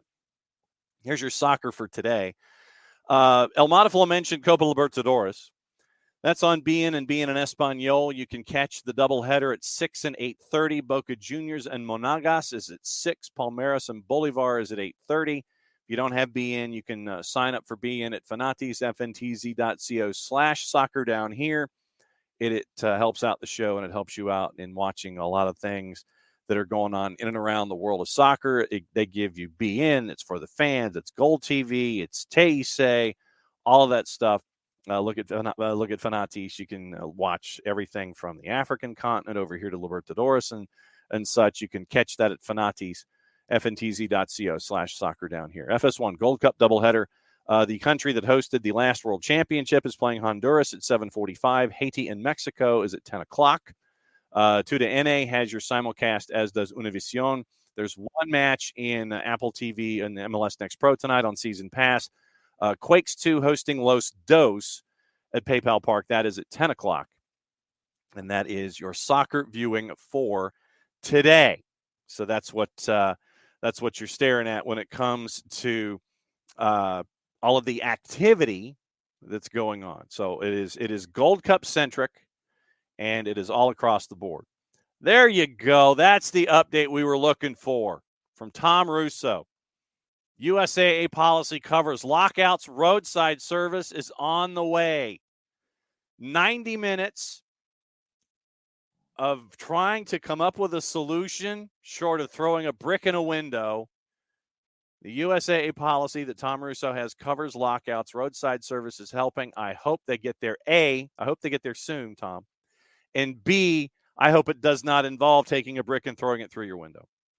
I hope that they have some kind of a thing that they can, either key fob their way in. They have like the skeleton key fob. They can hit the button and everything happens. Or they use the Slim Jim and figure out how to open the door that way so you can get your keys. Because I imagine those keys have probably melted to your seat, which is another thing. This weekend, everybody, it's supposed to be incredibly hot. So as we get ready for Tuesday, July 4th, and those of you who are participating in road races and other activities and having fireworks and all that kind of stuff, hydrate, be safe, be smart, be sun smart, be heat smart. Keep an eye out on your pets as well. So it's supposed to be a pretty hot weekend here in the Southeast, and the hottest temperatures, of course, on Saturday, where it's supposed to be like 11 billion degrees. And I'm not kidding. So just be sun smart and heat smart this weekend, and every all the way through July 4th. Just be heat smart until further notice, okay? Until like February, when we have our 1 week of winter. So just be heat smart going forward. So fantastic news from Tom after 90 minutes. And, keep us posted on if they've actually gotten you into the car, Tom. So that's the next stage in all of this, is to make sure that Tom Russo is in the car and is in the car safely. That's what we're looking for. Like I said, as we wait for Niko, we'll get into gossip, rumor, and innuendo here. And as we go through it, Bayern ready to offer now $80 million to try and sign Harry Kane after an initial bid of 60.2. This is pounds. That's the 3-letter paper. Take the information at your own peril. Declan Rice, permission to undergo a medical at Arsenal, as they're trying to figure out how to structure the £105 million deal. David Moyes targeting Amadou Onana. Sorry, Tom.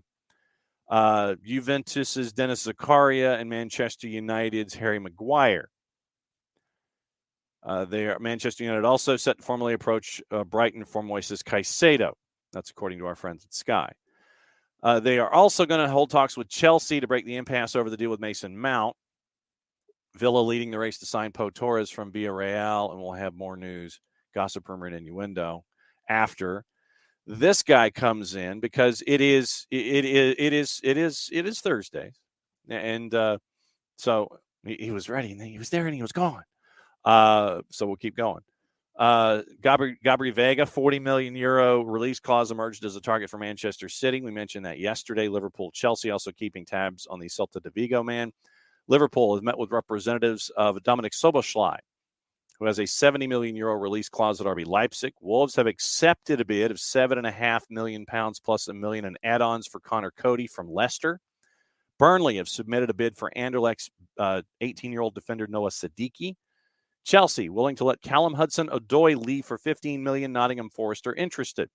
Mauricio Pochettino said ready to receive offers for Dave Cesar Azpilicueta, and could let him go on a free. Inter Milan key on the services once again, 3-letter paper. Santos's Angelo, we talked about this yesterday, who's represented Brazil at the U20s, on the verge of completing a €15 million switch to Chelsea after Barca withdrew their interest. Benfica president Rui Costa says Manchester United are prepared to pay €80 million for Gonzalo Ramos. That comes from Correa de Mania and our friends at 442. So now it is that time where, since it is Thursday, we bring in this guy, Niko Moreno. Niko, my friend, welcome to Thursdays. And cup number 1 or cup number 2? Good morning, John. Cup number 1, and you can tell that by me trying to get into this stream and having a bunch of issues, but we are here, ready to go. Cup number 1, almost done. So it's going to be cup number 2 in the next 5 to 10 minutes after I'm done with you guys. But excited to be on. Lots to talk about. We had Gold Cup, MLS. We got firings of coaches who we kind of guessed that they could have been gone. I didn't really think so. So lots to talk about. Atlanta, got a bunch of messages from your fan base. Thank you so much. Asking what's going on, hot seats, not hot seats. So, lots to talk about here. All right, so let's go hot seats, not hot seats. Since folks on this end of the Mississippi River are reaching out to you, what are they asking you about? What do they want to know about from you, sir? Maybe 3 out of the 5 messages were all seriously concerned whether or not Gonzalo Pineda should start to be looked at, if that seat should start to get really, really hot.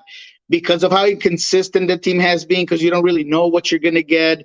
And then a few of those were already asking for other options. What else could Atlanta do? How quickly should they do it? Would that affect the team that honestly it's in a good position to still make the playoffs? The transfer windows around. So what I consistently said was the following. I don't think the results have been consistently bad. The team has been consistently inconsistent. And I get that. That's so hard to understand. And sometimes it's even harder to fix when you don't really know what it is that you're trying to fix. I would say that defensively, this team is just so vulnerable at times. I'm starting to question a lot of players. And that's the thing. I mean, it's not just the coaching, it's the players. Look, Ibarra is a player that I thought was going to be very good in this league, that I thought was going to have an outstanding career in MLS. But, man, I'm starting to really have it difficult to just excuse some of the performances. But in this one, sometimes just it seems like there's a little bit of lazy play. It's not just the bad plays, but it's just lazy play in terms of coming back, tracking back, being on the ball. I mean, those 4 goals against a New York City team that was the lowest scoring team in the league is just hard to swallow. I mean, there's just no way that could really happen, right? So, all right. So I'll call. All right. So I'll call my timeout. I'll use my first timeout of the segment. All right.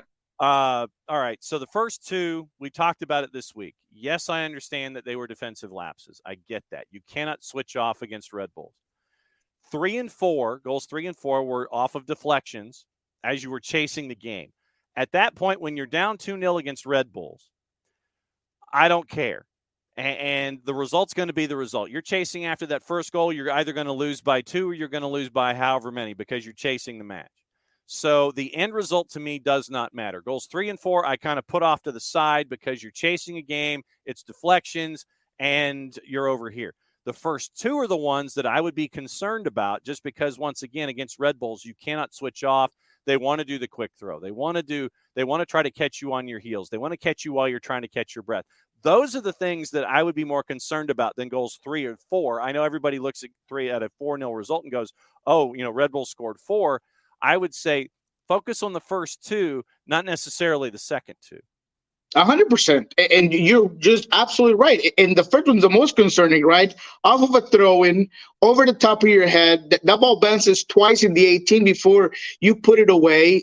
And there's just no help on the defender, right? I think it's Goodman. That's the one that gets the ball over his head. So in all general senses, it is concerning. I think that it's reasonable to start to question some of Pineda's tactics, but I still believe that this team is in a good position, that the best way to get success this season and continue to build that momentum, it is with leaving Gonzalo Pineda, but he needs to start thinking about what it is that's not going through, because I know that he's someone that is studying it, that is training on it, that is trying to make it right. But why is it not reflected on the field? Whether it's personnel, whether it's some personnel, whether it's some of the things he's doing. But there's got to be a change with Gonzalo, because he is too smart, too intelligent, too much of an X's and O's guy. And this team has too much quality to be this inconsistent. So there's got to be a change. In conclusion, I don't think that his seat is red hot, but I think it's starting to get warm, and he's going to have to start showing some results, or at least some consistency with performances. I have trust that it will happen. I have trust that he's going to fix it, but I understand the concern. And at the same time, this is also Garth Lagerwey's first transfer window when it comes to being on the business side of things. And he has said that, we've always mentioned that you're going to have to rip the Band-Aid off. You're going to have pain before you're going to be able to get the plan in place that he's looking for from that business side of things, to make sure that the soccer side will function and have that life force of its own. So I think that this transfer window coming up also will be another telling sign as to what they're looking for, who they're looking for to fill in spots and spaces and things like that. I think that this first transfer window is also something you got to keep an eye on too. 100%. And that's all part of the process, right? That's part of some of the things that you could say, hey, the route, the direction of Gonzalo Pineda's process has had many changes, many ups and downs from the point of him when he got to Atlanta, the time that he had to start putting his plan together, then directional changes above, all which I think are on the right route, right? Because we all know the successful career that Garth has had, but it's all part of the process. So I'd say there's been a lot of shifting. Let's give it some time to see where it's going to be at. And then still look at the results that you've had accomplished. Look at where you are in the standings and just kind of think about that it's not easy sometimes to at least win some of those games and keep your team afloat regardless of what's going on. And we also know how different this team is when Robinson is in, when Robinson is out. I mean, there's a lot of things that can go around it. You're trying to change certain things. Gigi is obviously a piece that's going to be consistently good, and he just got there. So I think if we let this marinate a little bit, it's going to have some really good flavor at the end. All right. So what else has been on your mind from the week that was? Oh, we haven't talked about Bob, have we? We have not talked about Bob. All right. So Bob was finally shown the door, something we talked about a lot. We did. And Bill Manning came on. I've got to get the Bill Manning quote because Bill Manning had what was the Bill Manning quote that everybody was sitting there going, Bill Manning, what are you saying? It's like not concerned about style of play. Folks just want to win. I think that was what Bill Manning said yesterday. Yeah, well, while you look for that, man, I'll just let you know right now that we talked about who was going to go. Was it the Italians? Was it Bob? And I told you that if you were a serious organization, franchise, you would allow Bob to not be casted out and put on the spotlight by the players and pushed out in some way. And that's what ended up happening, right? I mean, I get that there was a broken locker room and that's part of the manager, right? You cannot have that much things coming out into the open, little groups here and there that are going against each other. Your son, right, Bradley, kind of being casted out by everybody because that's your son and all of these things. So what Michael Bradley's role is with the locker room. So there was a lot of things that perhaps Bob could have done differently.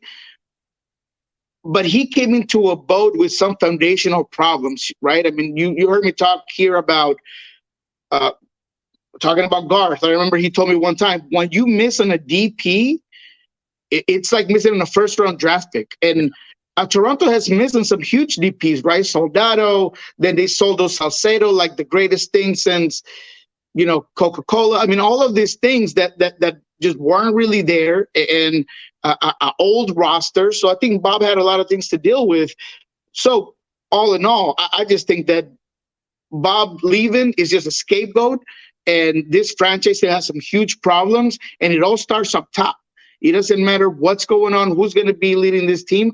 Toronto, quite honestly, won't get any better for a couple of years if they don't change things up top. And you can quote me on this. It's just something that regardless of who comes in, Pep Guardiola will come in and take care of this team and won't fix certain things because he won't have the ability to have impact in so many components of what needs to be a winning team. And Pep would end up at CFG and be at NYC with the big condo at Central Park West, I think, if he comes to the States. I found my Bill Manning quote. Left no doubt how he feels about Insigne and Bernadeschi's contributions. We do expect them to help lead this team to victory. Article from Waking the Red. Does Manning care how exactly the team get back to winning ways? No. Quote, I want to win. No one remembers how you play. I don't want to describe a style of play. What is that? That's just someone who doesn't quite know soccer, man, and is just trying to say, I'll win in any way, but that he doesn't understand that there's a process to winning. And it's not about possession soccer or tiki-taka or we're going to be offensive or defensive. It's not about that. It's about having a style of play. So he clearly doesn't know what he's trying to get at. I just feel like that is someone who wants to show that there's changes coming up, and I have no idea what that plan is. He's basically opening up the umbrella and saying, it doesn't matter who comes in here. I really don't know what I want to do. All I know is that everybody's upset, so I'm going to get rid of Bob, and we're going to figure it out here and now. But there is literally no plan at all by this franchise.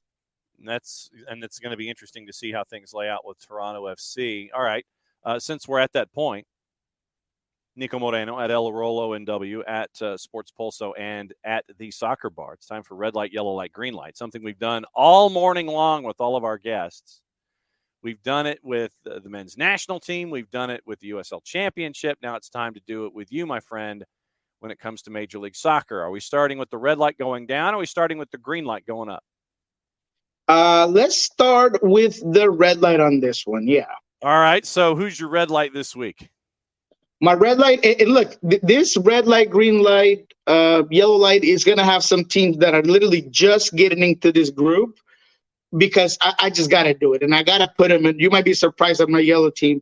But in terms of my red, I'm going to put New York City FC.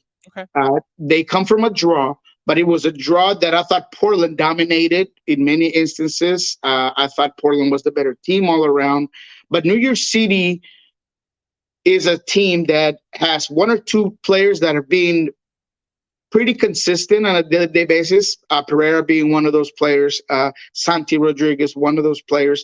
But the rest of the team just has a real difficult time doing the basic stuff. And when the basic stuff is hard to do, results are hard to come by. And it just seems to be a little bit of a misconnection between the players on the field and what you're trying to get at from the manager's standpoint. They have not won a game in 11 in a row or something like that. Mm-hmm. That's just concerning for a team in this category. So because of that, I'm going to go ahead and place them in the red light group. I just think that there needs to be a lot of changes, maybe even formationally wise, for this team to be successful. But this Portland game was pretty telling because Portland was dealing with some things of their own, and I thought they dominated completely. So New York City FC, no ability to win games, a little bit of a lack of identity. I think that there's some talent issues in the back end for this team, meaning the defensive line. So because of that, they're going to be my red light team. All right. Yellow light, traditionally, it's trending in either direction. You can trend from yellow, from red, go yellow toward green, or you can trend from green, be yellow, and be trending toward red. What's your yellow light this week? My yellow light is the Seattle Sounders. Oh, I have just dropped them from green to yellow, and they're like right at the line, right? It's right in between.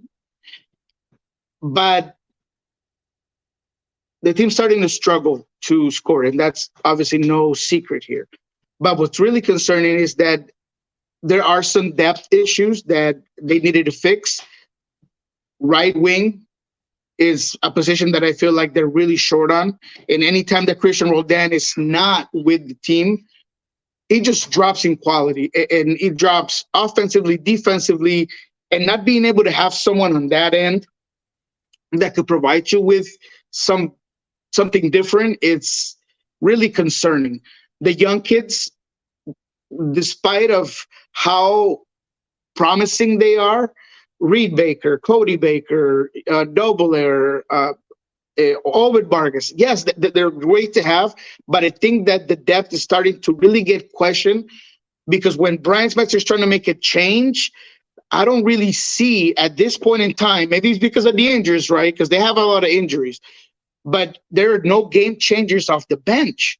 And that's really making it difficult for Brian to bring in a guy that's going to either help you win a game or help you draw a game because of that lack of depth. So going back to the need at right wing, Javier Arriaga is now out up to 10 weeks. Javier Arriaga was a bench player, but he was your bargaining chip, your biggest bargaining chip in this transfer window for you to be able to ship him out and bring something that you really needed. That's now gone. I mean, there had been offers, there had been inquiries on him, and there was a real potential that he could go in this transfer window. By Javier Arriaga being out this long, it means that that's over. That's done with. And that's concerning for the team in terms of depth. So I'm going to put him in the yellow because I think that Brian Smetzer is going to have to really figure out how to get the best out of some of these young players. And he's going to really have to tell this group, what are you prepared to do? And really, really get them going because the talent is there. And now you just got to shift it and figure out how you can create depth in different ways, right? So Christian Roldan, Jordan Morris, they're going to be gone. So the biggest depth problems are going to be at the wing issue, the wing play. So what are you going to be able to shift and do? Because they've been playing with Niko outright, and it's worked at times, but he gravitates inside way too long. Way too much. He likes there. And honestly, I like him at the 10, right? Rusnak, yes, he does a lot of great things at the 10 as well, but I just feel like they occupy the exact same spaces. So whether it's moving Rusnak out right or dropping him a line and having one of the young guys play out wide, I think changes need to come for this team to really get it going while Christian and Jordan come back. But the lack of depth is the reason why I'm going to put him in the yellow for right now, from green to yellow. Can you chase anything in the transfer window, or are you up against it when it comes to salary numbers? You're up against the salary cap. I really think that there's no chance that Seattle's going to bring anybody, and the fan base is going to go crazy when they hear this. Maybe they already know it, especially some that follow it pretty closely. But I think it's pretty likely that Seattle will not make a move in the transfer window because they're against the salary cap space, because they haven't been able to really move anybody. So it's a tough position for the front office, a tough position for Brian Smetzer. The good thing, though, is that when the best starting 11 is in there for Seattle, they can compete against anybody. But can they have that? Can they be healthy enough? Jordan Morris with the national team right now is getting some treatment in the knee, right? He's being looked at. He's being careful with. So it's just things that a club like Seattle needs to start to look at, and looking at those young guys and say, hey, man, the time to develop and grow is kind of really tight. You're going to have to start showing me some good stuff. So I'm really going to be looking this week, how much better can Cody Baker be?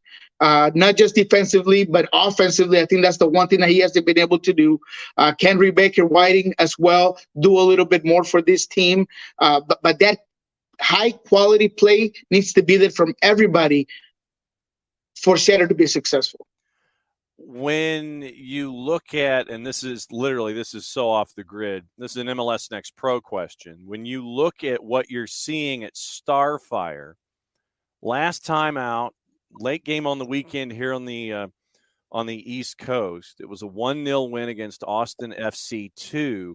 Is there anyone that can help out who is on the farm currently that could be another young guy that could aid in this process? Since you say you're up against it, you've got young guys there already. Is there anyone from Defiance that could take that next step and help things out? I don't think right now there is anybody at the winger position that could be that difference maker. I really don't. I think that there's some depth pieces at center back, which is a good thing. Now that Javi's out, and I think ABC Soko, I'm not sure if the coaching staff is as confident in him as you think they could be. So there could be concerns there. So yes, I think that there are pieces defensively, central midfield as well. There's some very good players, but at winger, no. And that's where you need the help. There's no one that in this Tacoma Defiance, in my opinion, can come into an MLS game and beat a player off the dribble, create some one-on-one problems for defenses, stretch out defenses, give you something different, because Leo Chu does some of that on the left side. But right now, with so many pieces missing, he's not coming off the bench anymore. And when he does start, there's no one to replace him off the bench. So because of that, Tacoma Defiance, yes, they have some very good players. And there's actually some very good players at the MLS Next Pro and just some younger players in the academy that have been outstanding. But at the end of the day, for you to make a difference immediately for this squad, you got to have a certain level of play. And I just don't see it right now. Green light this week. Who is it? Green light. Yeah. So, man, green light, it's interesting how we've been playing it around. And there's teams that are at top of the table that should be the easy buckets. But we've talked about absolutely all of them. The top teams in both Eastern Conference and Western Conference are always the same. And I know I've talked about this team before, and they're not in the top of the table. But the Columbus Crew, for me, against Nashville, just proved to you that in the playoffs, they're going to be the hardest team to beat, man, because they just they have goals in the back of their pocket at any single moment. And against Nashville, they completely frustrated, minimized, limited, put Hani Mukhtar in a box and did not let him out. So when you have good coaching and you have a very versatile midfield, and in this one, they had Moreira playing at center back, and Gasillo came out from the bench. I mean, the things that are being done with this Columbus team, man, they're just so surprising because it's not the regular play. It's not just focusing on, hey, I got this talented group up top with Christian Ramirez, with Lucas Arian, with Cucho, but it's the collective play of this team is unbelievable. And it doesn't matter who plays where, everybody just seems to be dancing in the same rhythm, and it's beautiful to watch. And I've said it before, and I'm not going to say it again, but this is the team that I watch day in, day out, week in, week out. Anytime that I get a chance to watch them. But against Nashville, that 2-0 win was solid.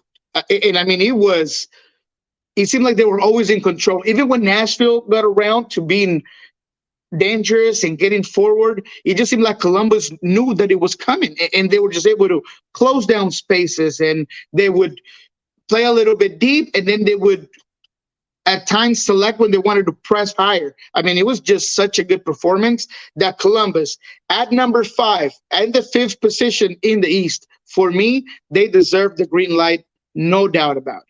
All right, two more topics before you go. One, yesterday was the announcement that we knew was coming, and now it's just closer, but it's now officially closer. Tata Martino is going to be on the touchline. He's bringing some of the familiar faces with him to be there at Inter Messi FC. Tata is inheriting a team that's got a lot of work to do. You're bringing in Messi. You're bringing in Busquets is what it looks like. You've got to wonder who the third man is, because you figure you're going to buy Gregory down. You're going to get rid of Campagna. You're going to get rid of Pizarro. That'll open up 1, 2, and 3 for you. Tata Martino to Inter Messi FC or CF. What do you think? I think it's fantastic. And I mean, I think it was a long time coming, worst kept secret in MLS to a certain extent. This guy just knows how to do it. He's I think he could be the best coach in the region in general in CONCACAF. And he always seems to have the right answers. Now, am I going to say that Tata's going to come in and make this a playoff team? No, I really don't think that Inter Miami is going to be able to do that. Kind of looking at the components that are there now and the fact that now Negri is out for the season. That's just another player that's a key component of yours that's out for the season. And by the time your superstars come in, if you will, you're going to have 12 to 11 games to really make those points up. And I just don't think is reasonable. I don't think it's possible.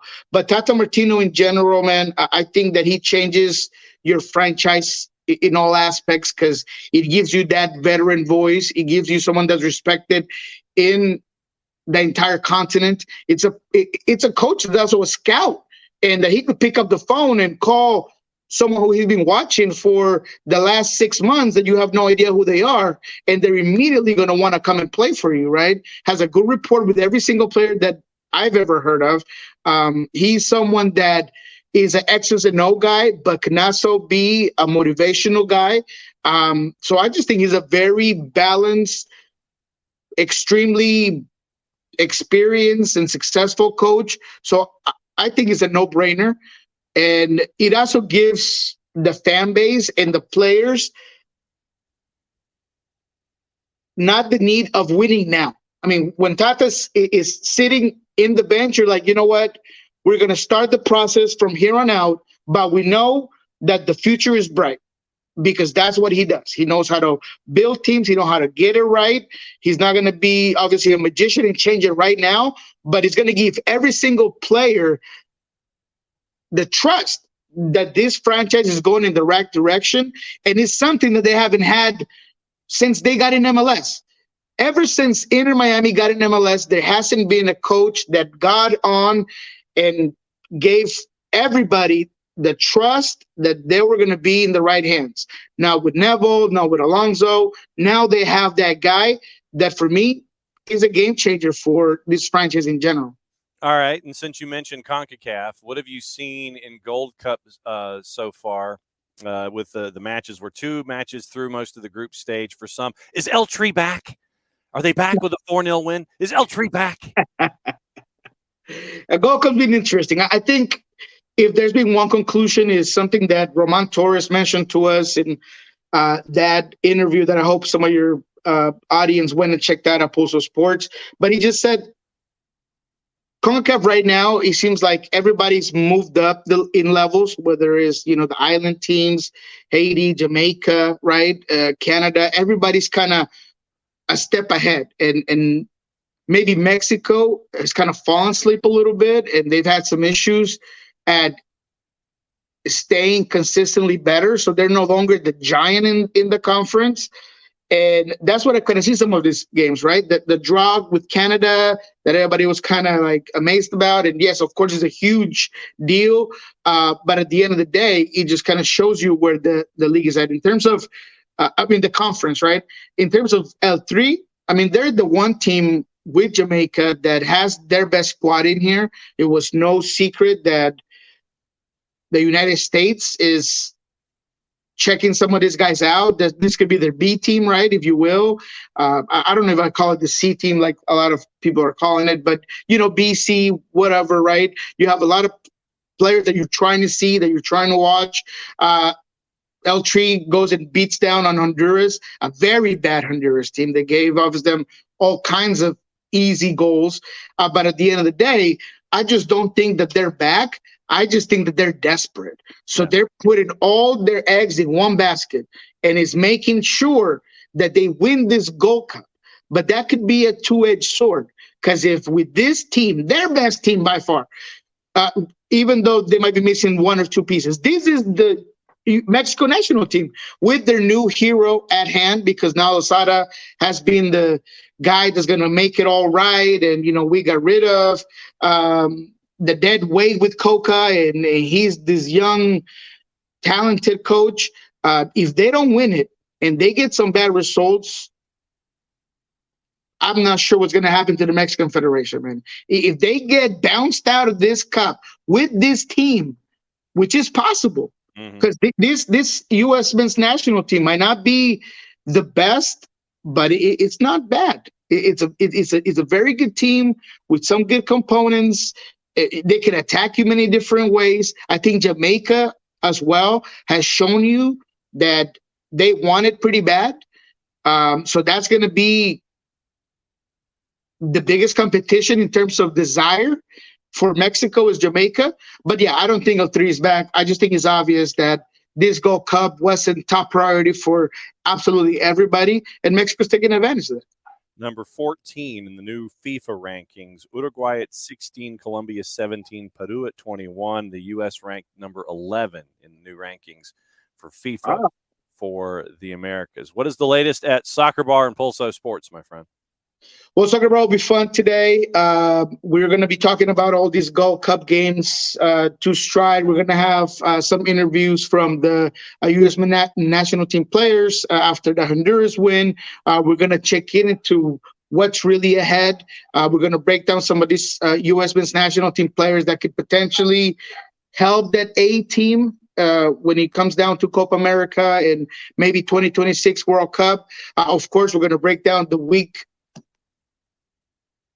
ahead of MLS play, and that's always interesting. And on Pulso Sports, we're going to have a really good interview here coming up, hopefully today, if I'm not mistaken, with Freddie Juarez. Just talk to him a little bit and see where the team is at, what changes need to be made. So that's going to be a good one. And, of course, everything that happens throughout the week. Brian Smetzer is already on Pulso Sports right now. If you want to go check it out, telling you about some of these injuries, some of the things that are going on. Stephen Fry as well. We had an interesting talk with him. He talked about not making the MLS All-Star game again. And his friend, Tyler Miller, someone who he kind of knows very well here from Seattle, he does make it in a very different system in DC. So that's a good one at Pulso Sport as well. As always, my friend, great to have you on for Thursdays with Niko. And go get your second cup of coffee, and we'll catch up with you next week, my friend. Man, I need it. Next time, I'm going to get a bigger one. But, yes, I need this cup of coffee. Appreciate it, man. Rave Green right there in the left hand, Niko Moreno.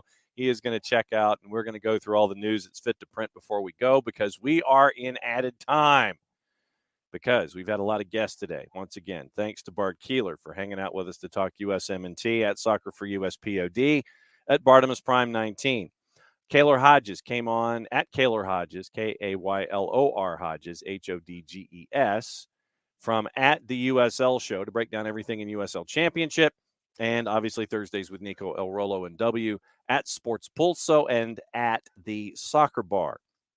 All right, so mentioned the new rankings for FIFA here in the Americas that came out this morning. Argentina, obviously, at number 1. Brazil, number 3. USMNT is at number 11.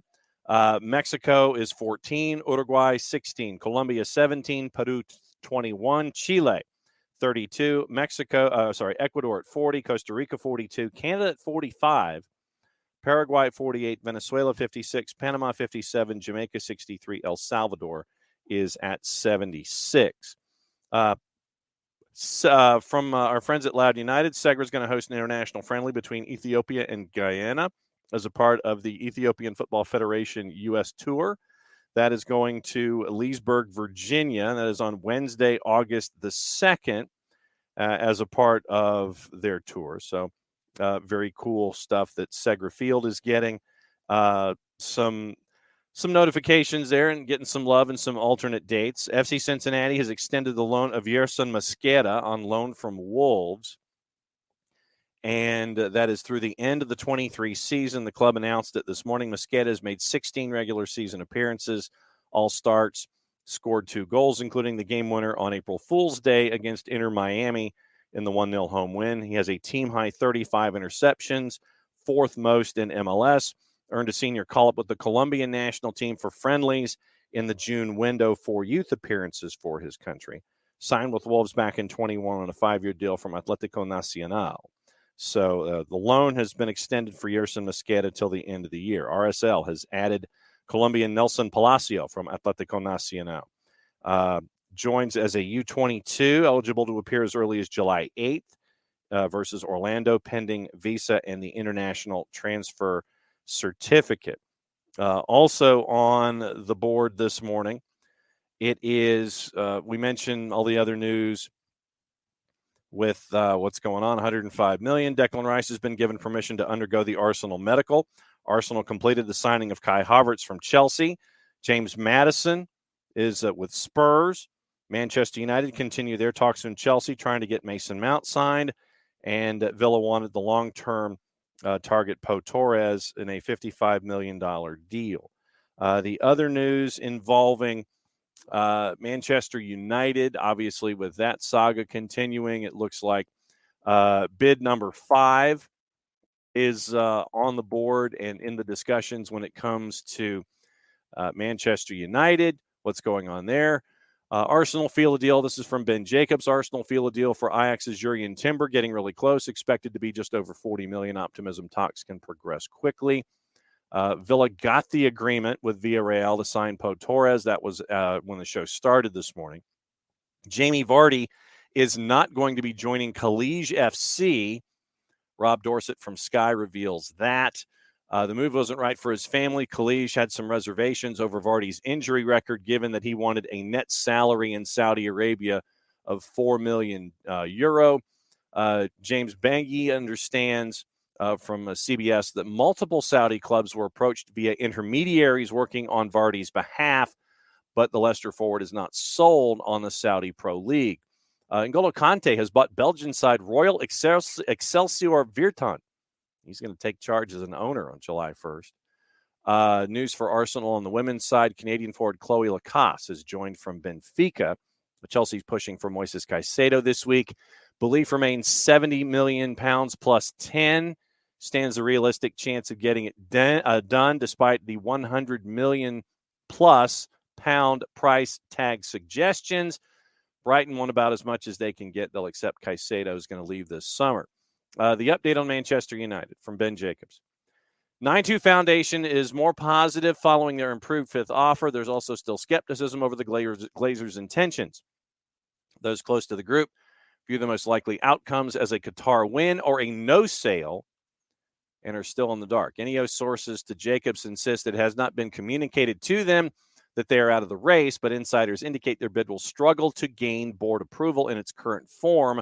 Rain Group continue to engage with multiple suitors, but there is a growing sense that Ratcliffe must alter his structure if he's to get the board approval. 9-2 Foundation's bid is a cleaner transaction because it's all, and it's not pieces. It's not bits and pieces that it would be squared away. Borussia Dortmund have now pulled out of the race to sign Edson Alvarez, despite agreeing to personal terms with the Mexican midfielder last week. Their intention is to proceed with Emre Can as a D-mid, go for different players in the midfield. That's from Fabrizio Romano.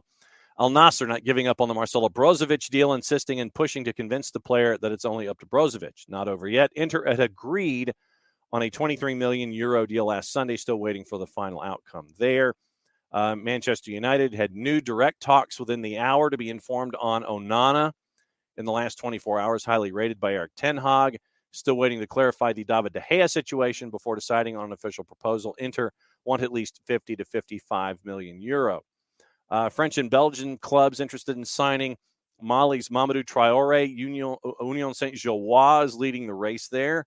Traore considered a future gem from AS Mansa in Mali, the club of Moussa Dembele. Saliba is going to sign a new long-term deal at Arsenal, is expected after final talks sealed between Saliba and Arsenal. New deal June through June 2027 with an option of 28. Fabio Carvalho. Yeah, I know. I'm getting tired of that one too. Of all the news and where Moises Caicedo could or could not be. Carvalho now in Germany in order to undergo medical tests as a new Leipzig player today.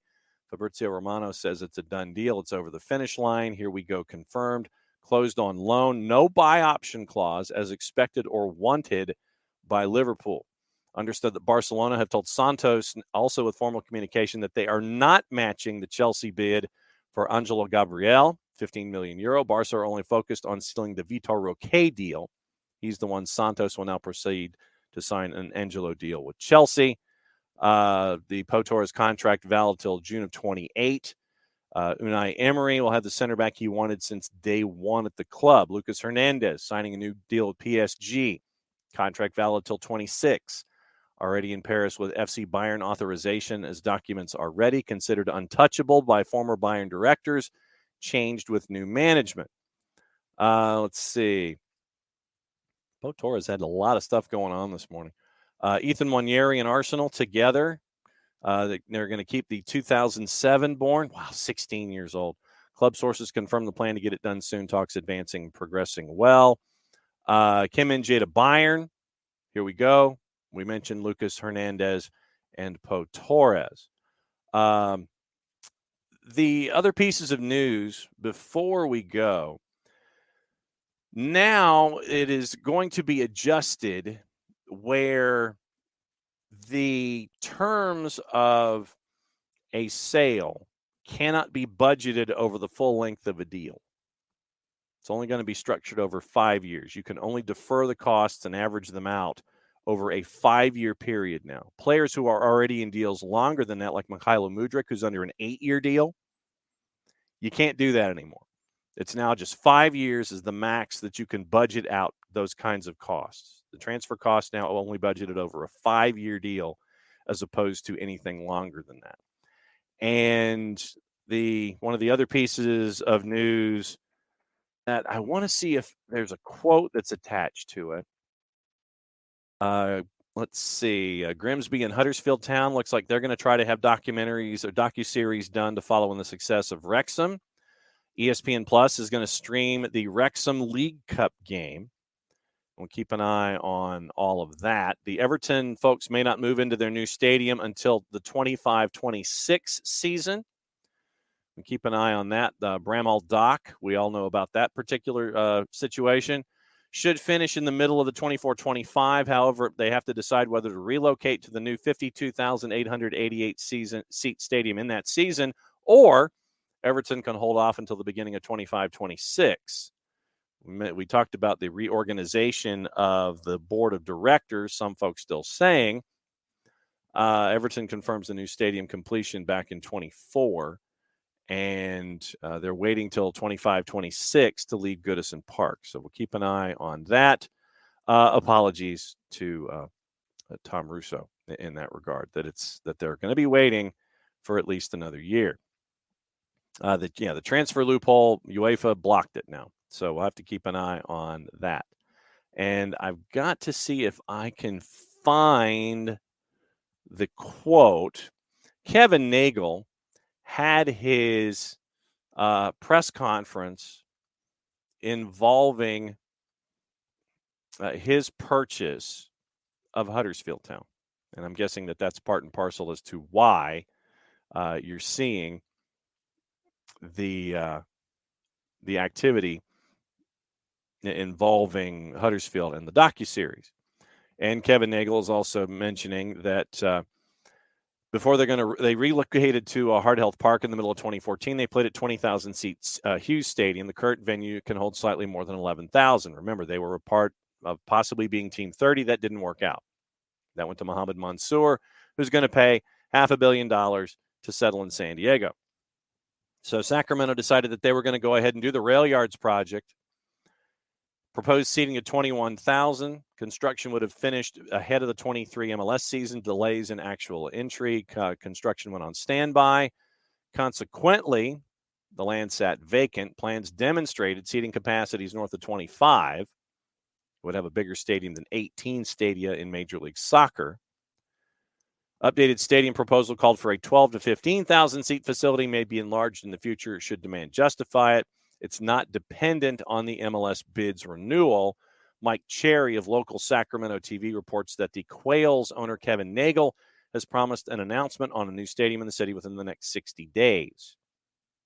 Remains a major proponent of the ambition to get MLS over the next several years. And then Nagel, when he had his Huddersfield press conference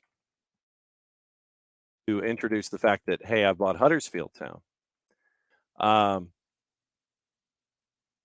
It is posted, and by his own admission, he barely knew the club existed 10 days before buying it. Previous owner Dean Hoyle, yes, Bramley Moordock. Previous owner Dean Hoyle sold the Terriers after 14 years after they avoided relegation, having brought back Neil Warnock. At his first press conference since taking over, Nagel said in about 10 days, I went from barely knowing Huddersfield existed, and I don't mean that pejoratively, to buying it. It's not just the club that impressed me, though. It's the community. Reminds me of where I grew up, and I really related to it. Warnock, who has agreed to stay for another year. Nagel said, he went on to say his first focus for investment at the club would be on improving the fan experience for match days, as well as improving the stadium as a community asset. Community should be able to enjoy it and appreciate it. He wants more concerts. You do another 30 or 40 a year without affecting the pitch too much. Alluded to more support for town's women's team, finding a way to tap into the academy facilities and improve player retention. More guarded on the prospect of buying players, saying that there was a lot of poor return on investment. My feeling is that if we make any changes on our budget, we're doing a lot of deficit spending now, and it's no criticism of previous administrations, but we need to figure things out. So, Kevin Nagel now has bought Huddersfield Town. Didn't know him. Now he does. And gave a bit of the backstory. And there's one quote that I'm trying to find. And he was discussing about English football. And I'm trying to find it. I know this is going to make Kevin Nagel says that Huddersfield has no debt after their takeover, after EFL constraints were explained. Nagel will be overseeing all of it. I'm trying to find my quotes. So, of course, the article that I click on at this one particular newspaper doesn't have any quotes. I know this doesn't help out a whole lot. Club's most recent accounts going to the end of 21 showed Huddersfield owed £12.5 million in bank loans and $34 million to their previous owner. But Nagel says the club now has a clean slate as they enter in a new era. So $46.5 million in debt have been taken care of one way or the other. So Nagel says that if I put a caveat on it, if there's no debt left over, and you should all be rooting for this, if we reach the Premier League, there's a payment, but we don't worry about that. There's no debt on the books, and it's not going to impact us. So no worries about FFP with Huddersfield trying to figure out their way. He says we're not Chelsea, although they've been in the news a lot lately, so maybe they're not the best example. A lot of other big clubs that are going to have to compete year after year, and if you're going to get to the Premier League, which may be a bit premature, but just as an example, you have to figure out how can you compete with them. Oh, sorry, 4-card. No, we went long this morning, and we haven't had the chance to get into the news since we were kind of guest-driven this morning. So I'm getting into the news of the day before we go. Yes, we are in added time. We have to compete in the championship this year. Do I believe we can compete over time? We will. We got Neil to sign up for another year. It wasn't easy. I believe he knows there's a chance we can do something really special. We're prepared to lose money. In fact, what's really going to happen is we're going to lose money for a period of time, but we're not afraid of that because we're going to invest in a way we think that we can recover that. That's not the first of my concerns. So, and the reason I'm bringing up Kevin Nagel is because of what we talked about with Sacramento and possible business plans. And now that Kevin Nagel owns Huddersfield, trying to figure out how to get them back to the Premier League. So he's done his best to become a student of Huddersfield. Bought his first football team in just over 10 years ago and immediately fell in love. And so he mentions the community there. He says he's in it for the long haul, not making an investment in the club, but in the community that he's come to believe in so much. And I'm trying to scan his opening statement because there was so he wants to stabilize the financial performance of the club, grow the revenues, rebuild the academy, right-size the club's personnel. That's an interesting way to put it. Right-sizing. Expansion in some areas of the club will be vital, while we will review downsizing in areas we don't have specifics at the moment as those reviews are in process. Longer-term opportunities exist that are being investigated. Potential control of the stadium is an example, so programming can be streamlined, as well as land development around the stadium. Aha, okay. And continued support of charity activities. So that's what you're staring at with Huddersfield. And so documentary, new American owner, and how does Kevin Nagel's plans at Huddersfield impact Sacramento Republic? Or does Sacramento Republic impact Huddersfield? Do you get that cross model now with these two? So that was the interesting element of Kevin Nagel, who is still at Kevin Nagel MLS on Twitter, by the way. But, yeah, so that's what you're staring at with Kevin Nagel. Spent some time at the Albert. Yep. How to buy a football club in 10 days. It's on YouTube. You can go to his Twitter account. And so up the town is where we are. And we are going to try and effort having time with Kevin Nagel. It was something that I've been trying to pursue with this announcement and see about the inclusivity of Sacramento and Huddersfield, and we'll continue to chase that and see what happens. So I think that's a show. That's all my notes that I have. Tomorrow, equally busy. 9 o'clock, 9:05, normal show. Then 9:30, Greg Garza. He wrote it down. Our friends from Beyond Goals. 10 o'clock, the whip around, Jessica Charman joining us off the top because she wants to do a little soccer over there. And then we'll get into Crown Legacy and MLS Next Pro. We'll get into Charlotte. We'll get into Major League Soccer. We'll get into other things that are on her mind as we go. So thanks again for everybody for hanging out, for definitely a little added time when it came to the show this morning. Thanks to all of our guests, Kaylor Hodges, Bart Keeler, Niko Moreno, and we'll do it again tomorrow. And so because of that, since it is the tail end of the 2.5-hour show today, because of all the guests that we had, mucha platial, played safe, everybody. Stay hydrated, stay cool, and I mean that both figuratively and literally. We'll do it again 9:05 tomorrow. Thanks for hanging out. We'll do it again, and we'll see you in 21.5 hours. We'll do it again. Thanks again for hanging out. Since it's the end of the show, that means I get to do this.